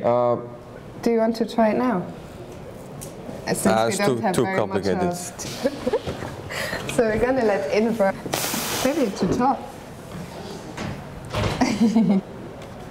That's what. The board where nothing is happening. Nothing happening? Yep, still nothing. Yeah, today the hat is almost matching with my car. Do you know what they do? They send some post. It's a post, but Post? that's correct. Yeah. No, it's a washing machine service. No, I can't do Mikey. You know, the only person that really can do Mikey is Mikey himself. Who's Mikey? Yeah, who's Mikey? Unfortunately, nobody knows who Mikey is. So it's a shame. I think so everyone in the world. show us if we have some moves. We have Bring a picture of Mikey. we have one move. Okay, we had a move. Let's stay serious for a second. We had one. Queen F5. I'm finding it hard to stay focused on the game. Champions League is starting in 5 minutes from now. Erwin is making us miss the beginning of the games again. Yeah, Erwin, come on. Again, the football. Okay. Rookie 2. Oh, hang on a minute. So now we have somewhat of a threat to at least make some progress. Maybe Rookie 2. Yeah, Rookie 2 was played. Tense situation. The players are still. 7 an idea now. I'm always worried about perpetual, but the thing is, if it was actually white to move, and let's imagine that for a moment. Well, black doesn't have to take, but let's take. And there isn't a lot of room to check on the black squares. So we can't check the pawn off on a3. So maybe you cannot advance the king here. And potentially white can press here for a while, so we're guaranteed to miss the Champions League. So Erwin walked away from the board. He doesn't do that a lot. No. For the first time tonight. In 2 First time in 2 hours. Not for long.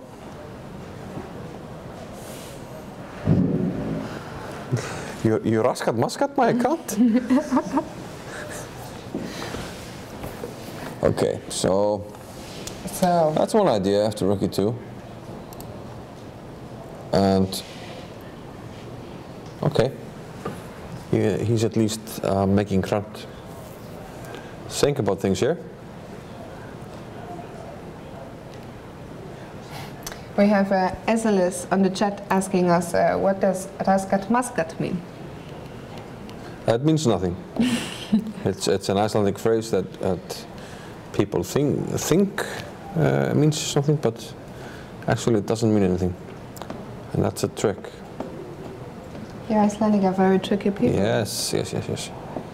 Very tricky. So now is a good time to ask Sibit if he's ready to come out of the closet. Okay, we have a quiz question for you. Who is this? Hint, he might have openings and some other things named after him. Who? Me. What's happening with your head? Oh. There I am.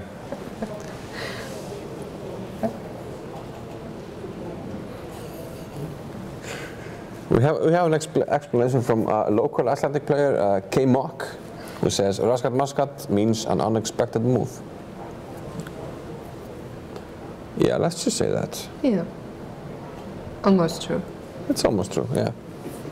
So we have someone guessing that that is Staunton. Staunton is Ryan Murphy's guess. That is incorrect. Then we have... While uneducated guess. He admitted it was a pretty random guess. Then we have 2 people guessing it's Philidor, which Yes. is my guess as well. Okay, and another hint, pawns are the soul of chess. Does that help you out? Unfortunately, no. Okay, good, because you were already correct. Pawns are the soul of chess. Okay, so, Fiona, shall we go on? So let's I'm go sorry, on. I should speak with a French accent because I'm Philidor. I'm no longer Philidor, so I will return to my normal. What was his first name again?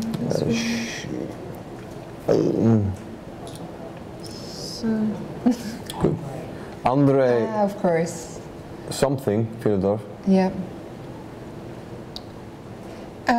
There was one question from the pub quiz this year which I found quite tricky, but we have another one.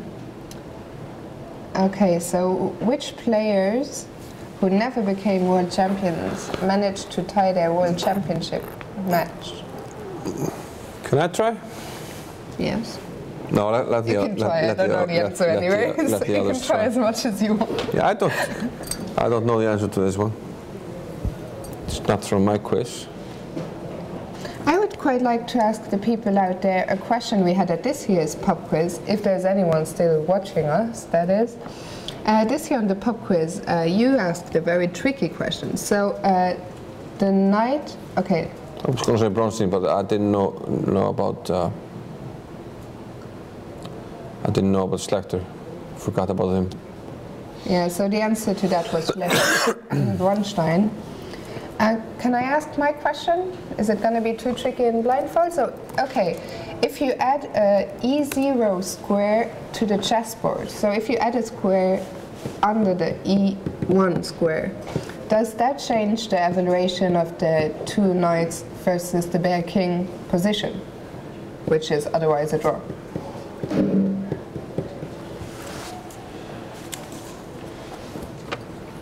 Did I make myself clear, do you think? In 2011. On the website, I guess, yeah. Yeah, I think you made yourself clear.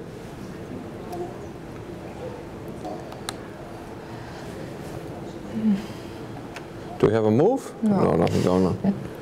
Come on, guys. Let's see if they are the last game to still be going on. Still quite a few games.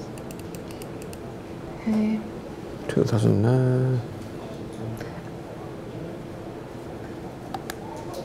Okay, so Ryan Murphy confirming that my question made sense. And Polly's Pasto saying that yes, you can force a checkmate. Which Is is? correcto mundo. Yep.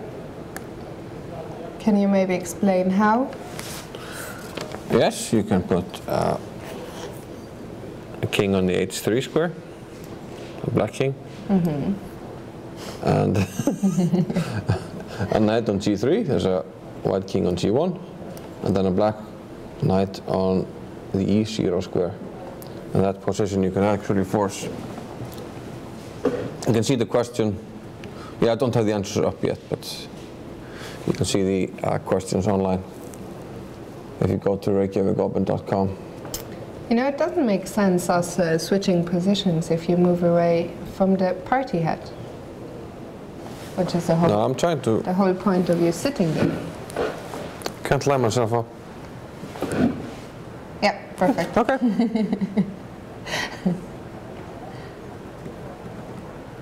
It looks like, I think you look like Merlin. Who? I'm not sure what he's called in English. Merlin the magician or something? I do. Yeah. I thought he had a black hat like that. Unless I'm... Please finish the game on the first board so we can leave. Beep. Beep, beep. Maybe you guys can keep us updated about the football scores. You know, it makes me really nervous when people call football soccer. Sorry, all you American people out there, but I just can't stand that. Yeah, I've started to use it from time to time. I don't know why. Because you're halfway there, Yeah. halfway in the States, I I'm trying mean. to accommodate Yeah. everybody. Is Frank still thinking? Down to a minute. G5. G5 move. Okay, so opening up his king's position somewhat as well.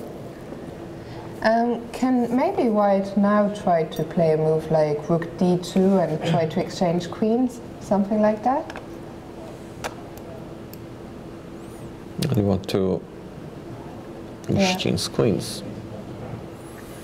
That is, I'm Yeah, just but, assuming that endgame would be a win, I'm not even sure.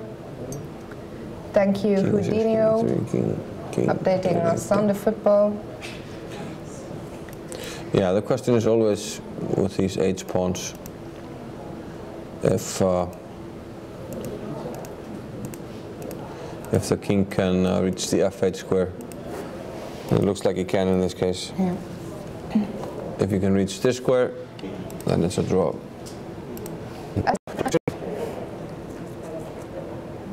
Left in the tournament? As you can see, the Doesn't playing look like hall it. is almost It looks- empty already. I'm quite jealous. So, Alex, who's winning? Scooter. Oh yeah, let's have a look at that. Yeah, Party hat back. yes. Thank you. Be quick. So we're gonna switch seat. Gupta, did he finish already? Which pieces did he? Forgot them. This white, that's short by name, even though he was somehow on top. Yeah, Okay, yeah. okay, I so guess he took. Yep, took on b2. We had Sansaya up to the game. So she wins the pawn back on g7. Remaining trump for white is for the knight to deal with. But in this case, seems to be coping at the moment. If a4, there's knight c3 secure the draw. So that's why knight e4 was played instead. She brought her king. On attacking the knight, and then knight king c6 instead. And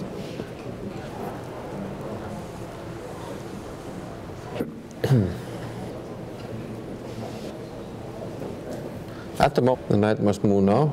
And we're told the result prediction is because he can't actually hear us. Watch us. I go to give a check, or if you go to, okay, so you want to e3, a4. No, a5 is coming. If knight. We switch to that's a pleasure. Behind me. The magical Merlin hat. Is this perhaps tricky? And now, can I second to give a friend of mine, a woman I am, us. So, you know her? I know who she is. Little girl, maybe hi Mathilde, and thanks for watching. I think she was playing in the Olympiad, right? Yeah. And